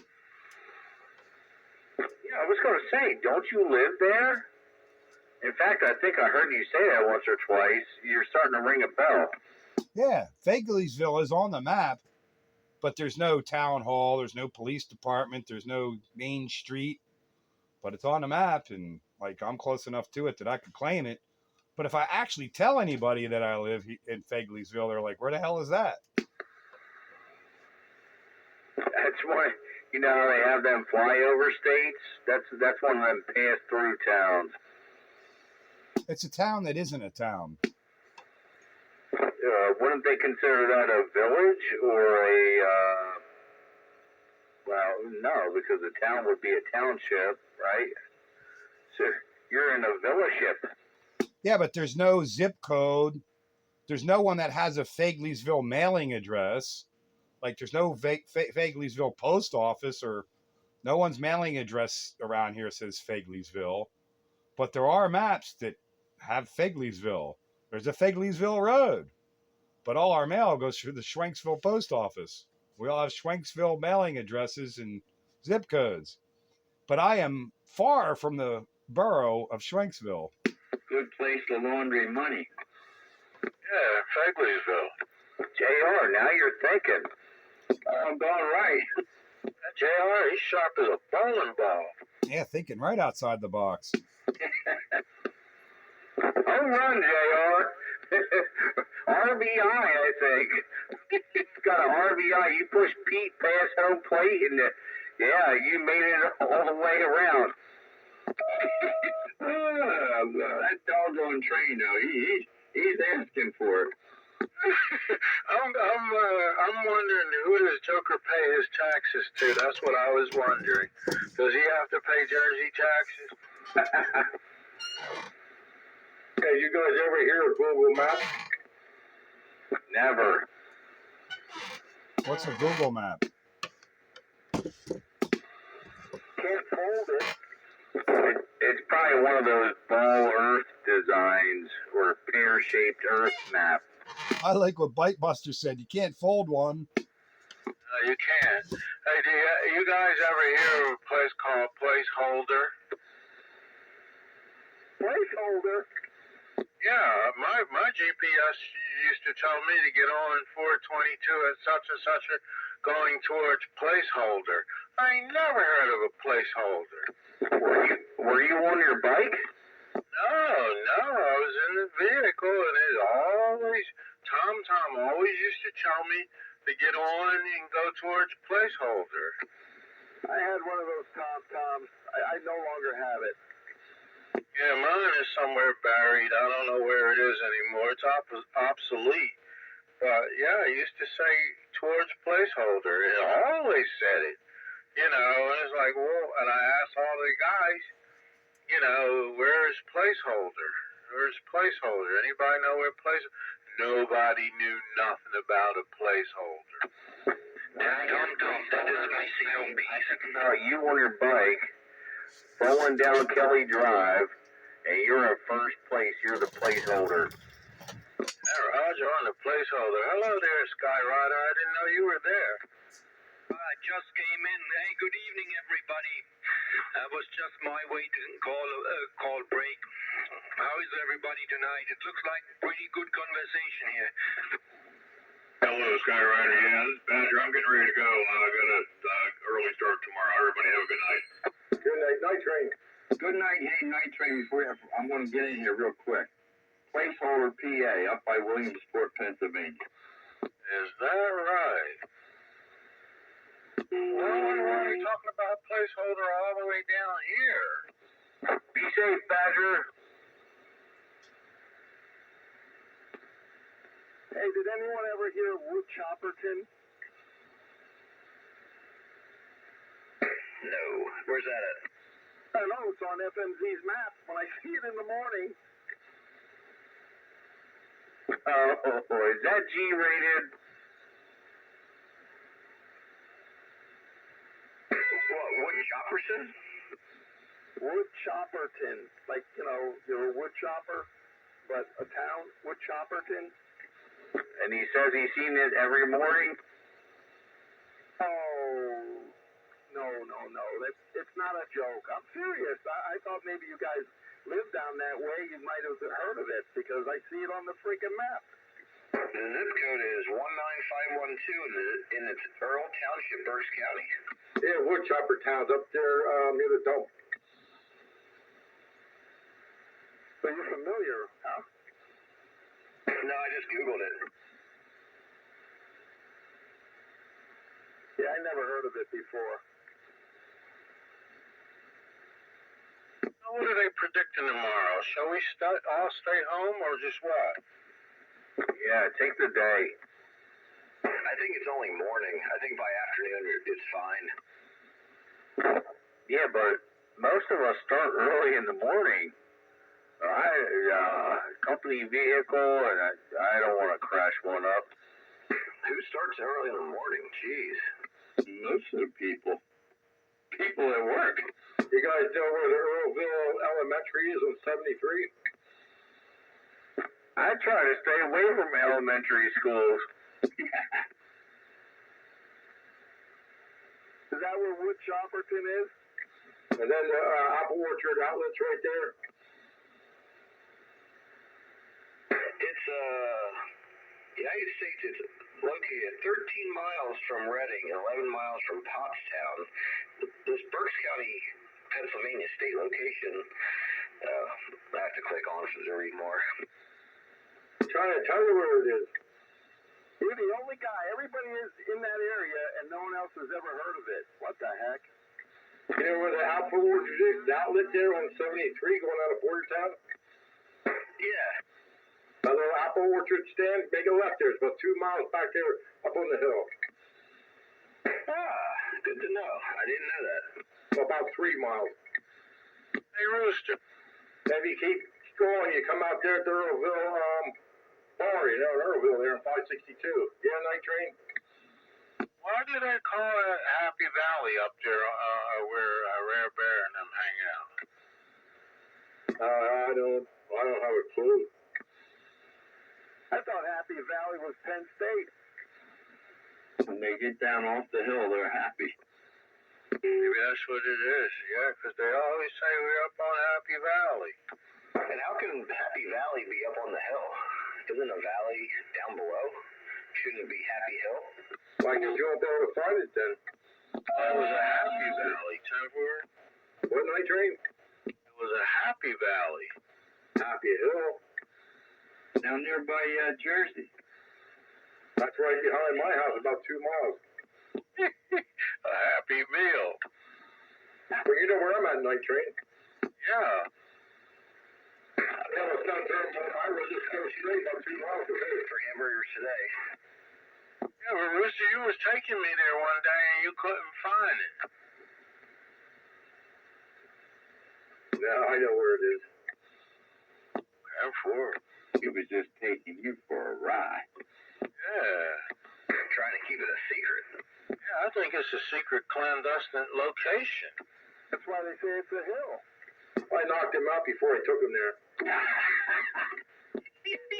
Blindfolded. Does it smell like chloroform? Like, where we go? I don't think we went anywhere. You wake up and you're in a McDonald's parking lot eating a cheeseburger. Yeah. And you're like happy. In Jersey. With a Happy Meal. Specifications are subject to change. Terms and conditions may apply. Since I got in here, these conversations have seemed to be going off the rails in a good way. As long as your butt don't hurt, you're all right. I pity all the missuses out there within earshot. Hey, Train, Yeah, come on.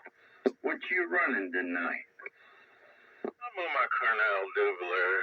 Yeah, I didn't change radios tonight. I came in late. 10-4. Is it all right? Yeah, Cornell, dude. Well, you feeling like Frenchie tonight, aren't you? I think he made it up.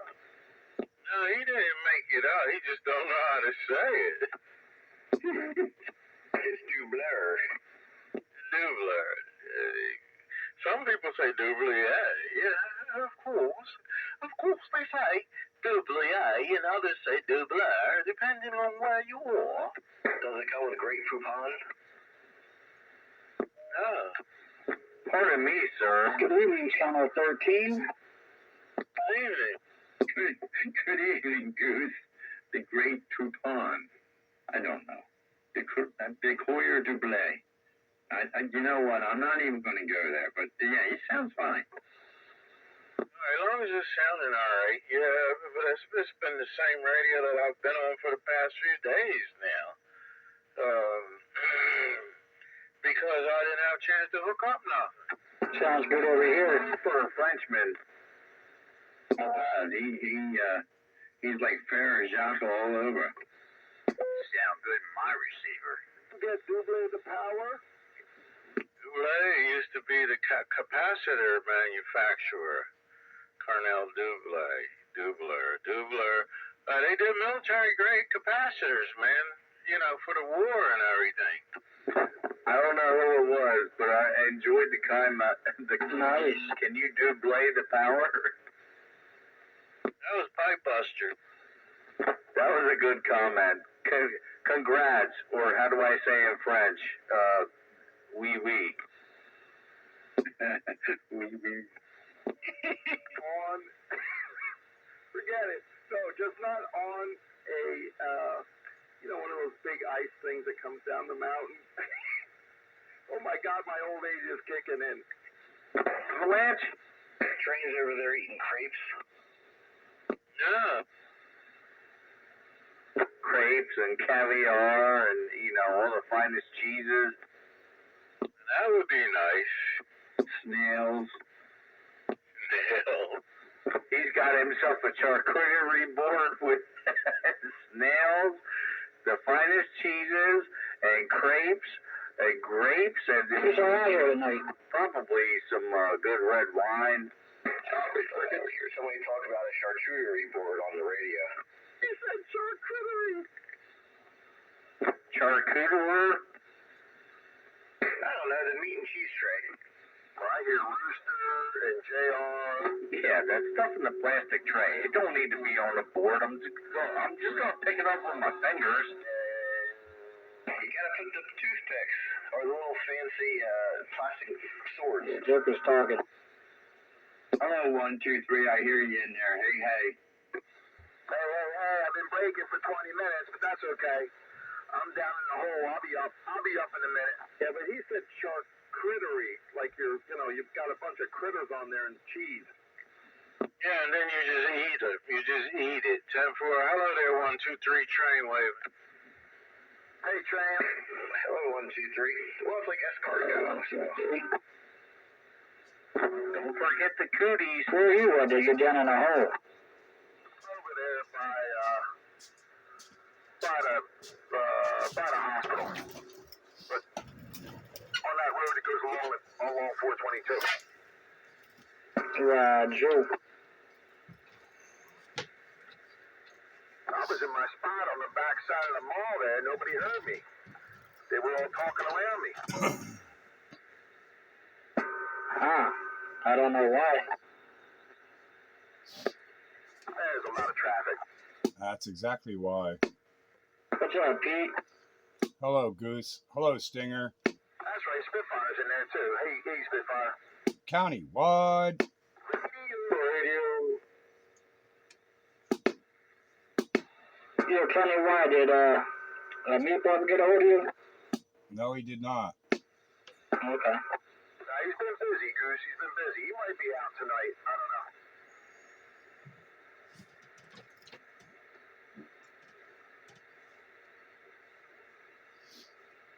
Well, if he wants to make a career change, now's the time. Wait too long, he's going to miss the opportunity. Yep, sir. Well, yeah, he's got a little issue with transportation.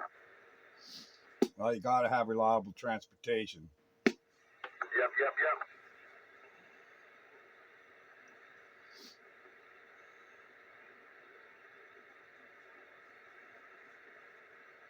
So what they're saying, we're going to have a nasty morning. I should stay in the house. If you can, you should. I think I will, man. I'm ready. I'm going to have to take my daughter to Philadelphia at 9 o'clock. It's nasty tomorrow. Well, you bet. My biggest fear was, okay, boys, take the day off tomorrow, come in Friday, make up your day Saturday. I don't think so either.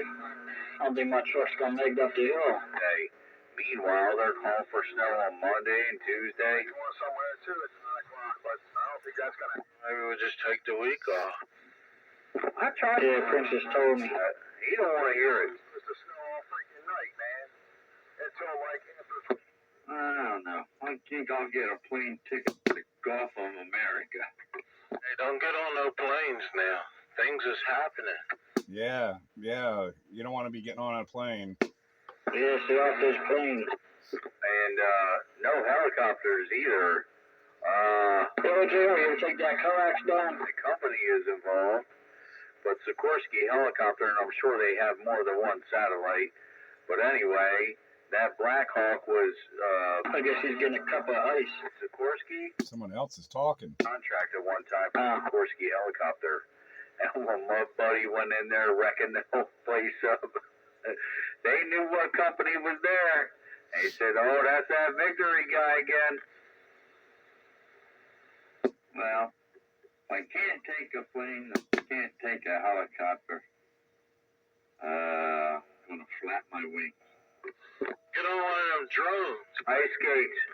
Well, one of them big drones. Them drones as big as a bus, and I ain't never seen them. Tomorrow, just get on your ice skates. Get on that big gigantic drone. They had drones searching that crash site. You see, they admitted it that time. Yeah, we got drones searching.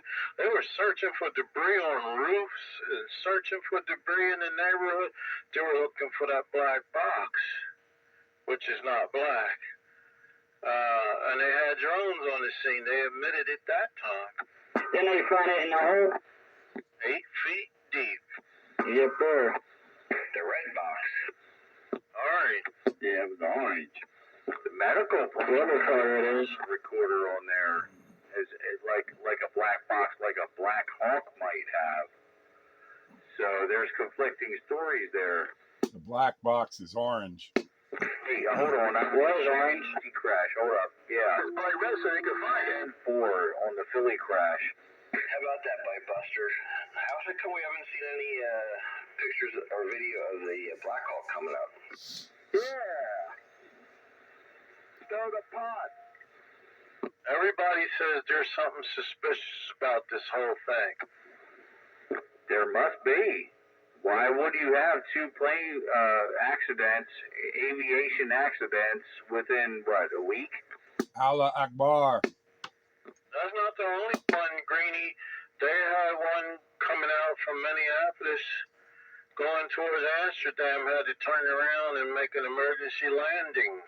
They keeping that quiet, but it did leak out, and they had to make an emergency landing.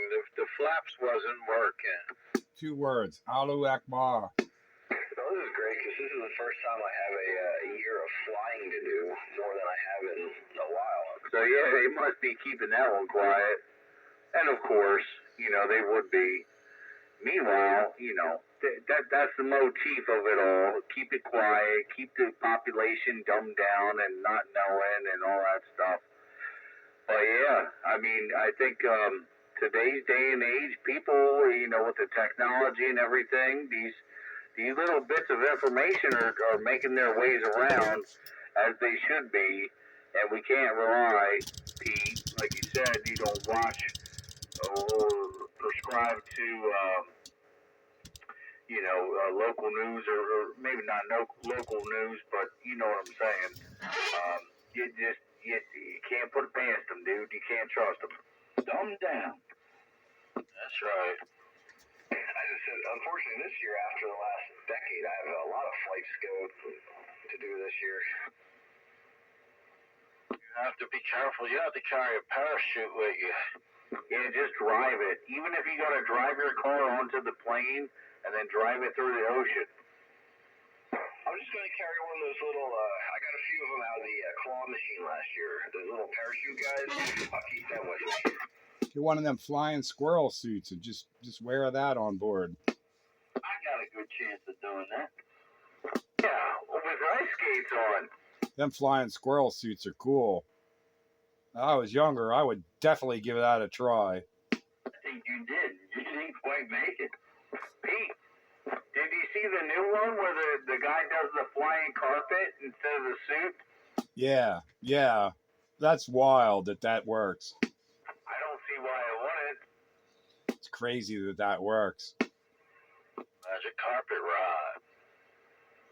Hey, Joker, did you see my latest post? Post or message to me.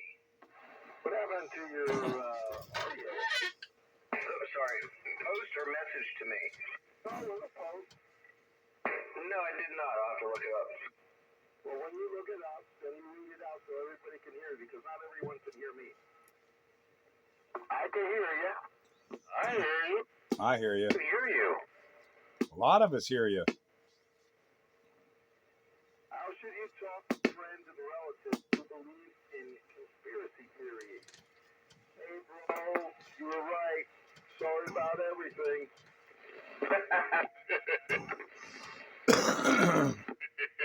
I saw that. What are we, like 37-0 right now? Yeah, I'm not far right, but I've been right so far. That's pretty good, Pete. I like that one. Yep. I can take my tinfoil hat off and remove all those carcinogens. Yep, that's right. I'm not far right, but I've been right so far. Greeny, don't take the tinfoil hat off. Oh no, man, I sport mine proudly. That's right. Show your colors. I use a cast iron hat. It's a lot better for you because that aluminum foil that'll kill you. Actually, the lead one is actually the best one because it blocks radiation. Yeah, you gotta be a lead head. And then it all starts seeping into your skin. I'm almost on board with Joker with the cast iron. You know, at the end, it might take a bullet or two. Lead will prevent radiation from getting in, but you'll die of lead poisoning. Lead head. You gotta have the lead one coat. I mean, you gotta have this. Some bullets too. There you go. A lead-lined cast iron. Man, I wish I was skating tonight. Damn it. That's all right. I am. It's all on my gate. Man, you're the lead line cast iron would practically crush your what's the ones in your neck, the vertebrae in your neck. Yeah, the only thing you would see under that hat would be your feet. That's about it. You'll lose a few inches, but hey, you're protected from radiation. That's right. Watch me go. I'm short enough. I can't lose any. Cast iron tub. Best place to be in an earthquake. Lead-lined cast iron helmet with my vacuum tube radios. There you go. If a horse can't pull the weight, I let go. It's hard. It's just as hard to run with the weight of lead as the weight of gold. So, man, you want to drag all that radio equipment behind you, man, you got to have a team of oxen. Well, no, he could get the smaller unit and put it on his back with the antenna sticking up. You got the lead helmet, right? You got an antenna sticking up. You got a microphone in your hand. You got and a gun. I'd love to see you carry this Barker & Williamson and this National on your back. When you do it, then I'll do it. What you were describing sounded to me like Vietnam. Army man. I'm just sitting here thinking what everybody is picturing in their minds as that scenario is being talked about. Like, I would love a hand-drawn picture of everybody's scenario of that picture, of that what was said. I just want a handful of mushrooms. If Joker, it would come out of the alien. It's aliens. So it would be like Stonehenge. Yeah, on the order of. I don't know. I watch a lot of Ancient Aliens, so. I used to subscribe to that. I don't know more. You guys are going to call me crazy, but I'm not even going to say it. I don't know. I'm going to Malta this summer, so I'm going to check out some of the Ancient Alien sites. Yeah, report back. Yeah, let us know what you find. I might come home with a little green man. I don't know. Joker, is Malta where the rocks are so formed and so shaped, where the walls that were built, that you can't even slip a piece of paper in between them? There's a lot of places like that. Malta has a ton of different things. Malta has those cart paths that go into the bay and the ocean and stuff. I'll report back, but I should be, well, knock on wood, I'm going there in July. But, yeah, that place has a lot of craziness. They have quite a few museums there. I think they have some of those 7-foot tall human skull, or well, not human skulls, but 7-foot tall skeletons. Well, yeah. If you trace it all back, and previous to the mud floods and all that stuff, you would see, they built these buildings to accommodate, the doorways leading into these, churches or whatever. They're humongous. And why would any 6-foot man need a doorway that big? Oh, so one quick thing, and I'll let everybody else talk about it. There was a mound. I forget where it is. Unfortunately, my brain doesn't retain all the information I wish it did. But there was a lot of that in America here on the continental USA, where there was mounds with 7+ foot tall people. They were giants, man. They were giants. There were giants in the land at one point. Where do you think Night Train came from? If you read Magellan's logs, when he was looking for the way to the Pacific around South America, and they go down to, Pangaea there, the southern point of South America, there's reports in those logs of running into giants. There were 7-foot tall people down there at the bottom of South America. Are those with is that the red-haired blonde giants? That's the ones in Pangaea. I think it's Pangaea or something like that. But down in the bottom of South America, as they were looking for the Straits of Magellan, which, well, it wasn't called that then, obviously, but they landed down there and they ran into giants. They're all in the NBA now.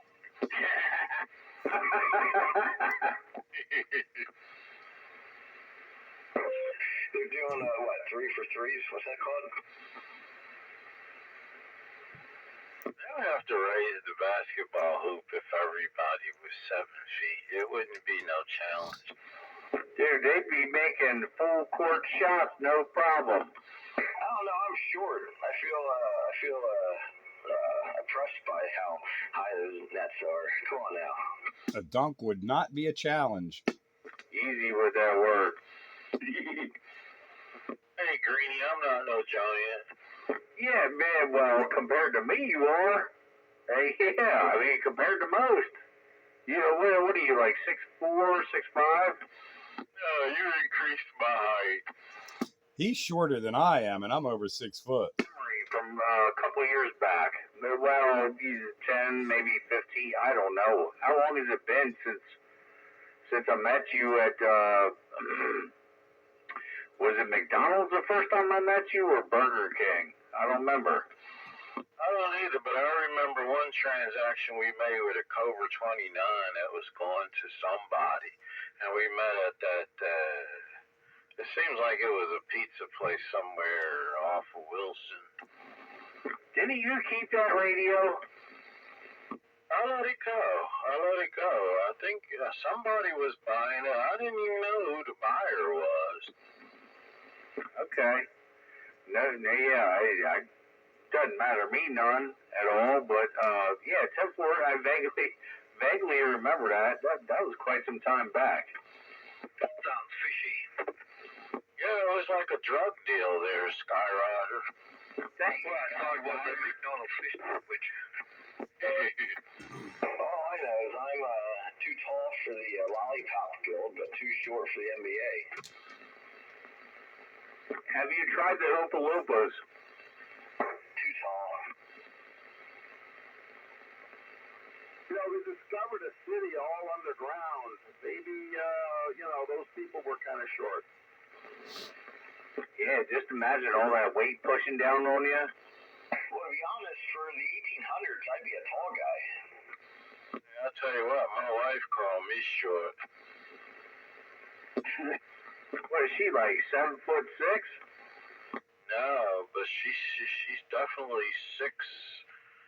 I think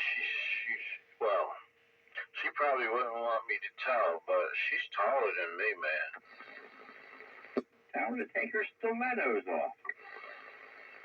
When I married my wife, when I met her and then we got married, she was shorter than me.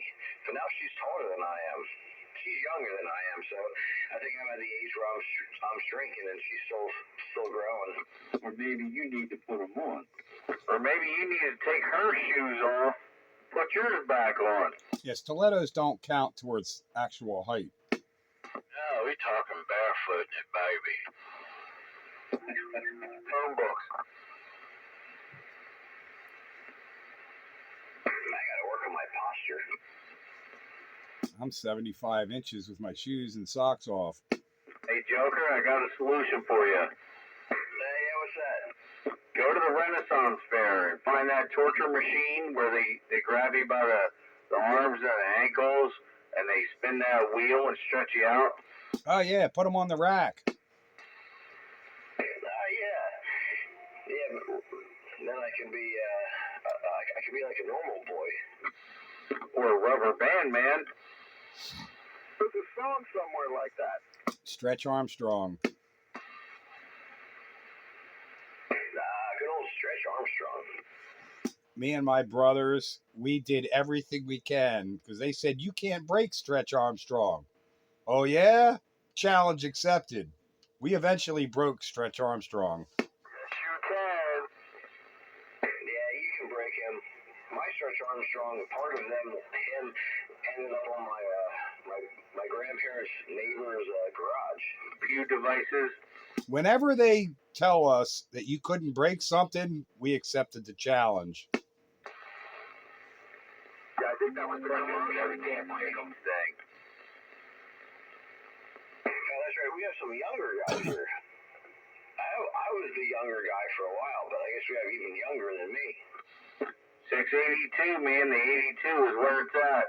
Now you got gray hair, Joker. Yeah, I am starting to get gray. I know guys turn gray in their 30s. It's not gray. It's my racing stripe. You and Pepe Le Pew. That's right. Gray, you know you're old. I would say it, but I can't say it because I would violate the terms and conditions of Mrs. Train about Pepe Le Pew and what he gets. So I can't say it, though. So who is the youngest one at the moment right now? Probably be me. Meatball Bandit. He ain't on. Right now, who's on? Yep. Yeah, I don't know. 682. June 82 is where I am at. Is that when you were born? That's why I go by 682. I was the youngest guy, and I think I still hold that title. Holy heck, I was a senior in high school. I was at a high school. Wait a minute, who never went to high school? Oh, he invented high school? No, I think somebody said he finished high school in 82. That I was at a high school. I think that's what I said. 82, I was out in the workforce. 5 years work. Wow, my stepson is older than Green Dog. I thought JR said that he invented high school. My stepson's older than you, Greenie. 10-4. I remember the roundhouse. What, Karate Kid? So how was Lincoln?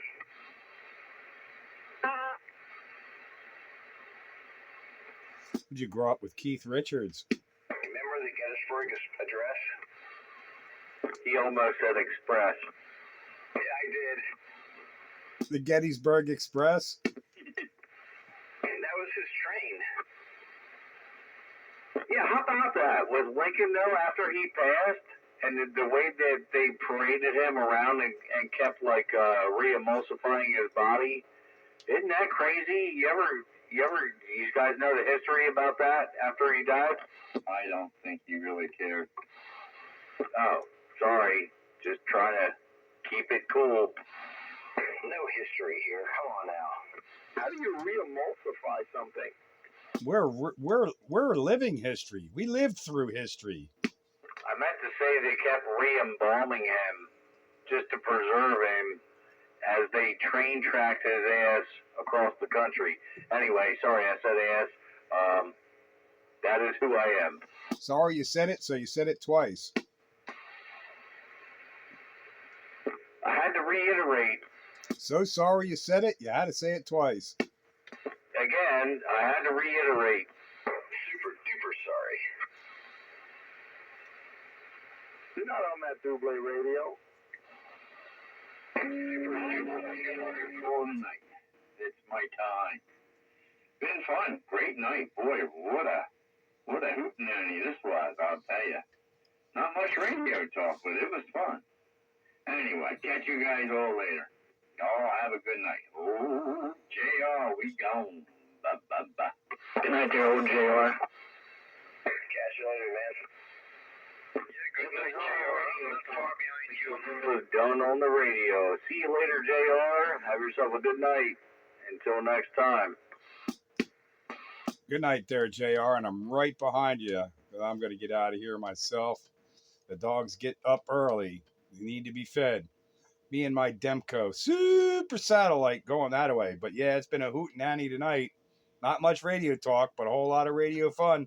7-3 all. Thanks for it. Countywide. Radio. Good night, there, Pete. Catch you later. I think radio fun is a good time.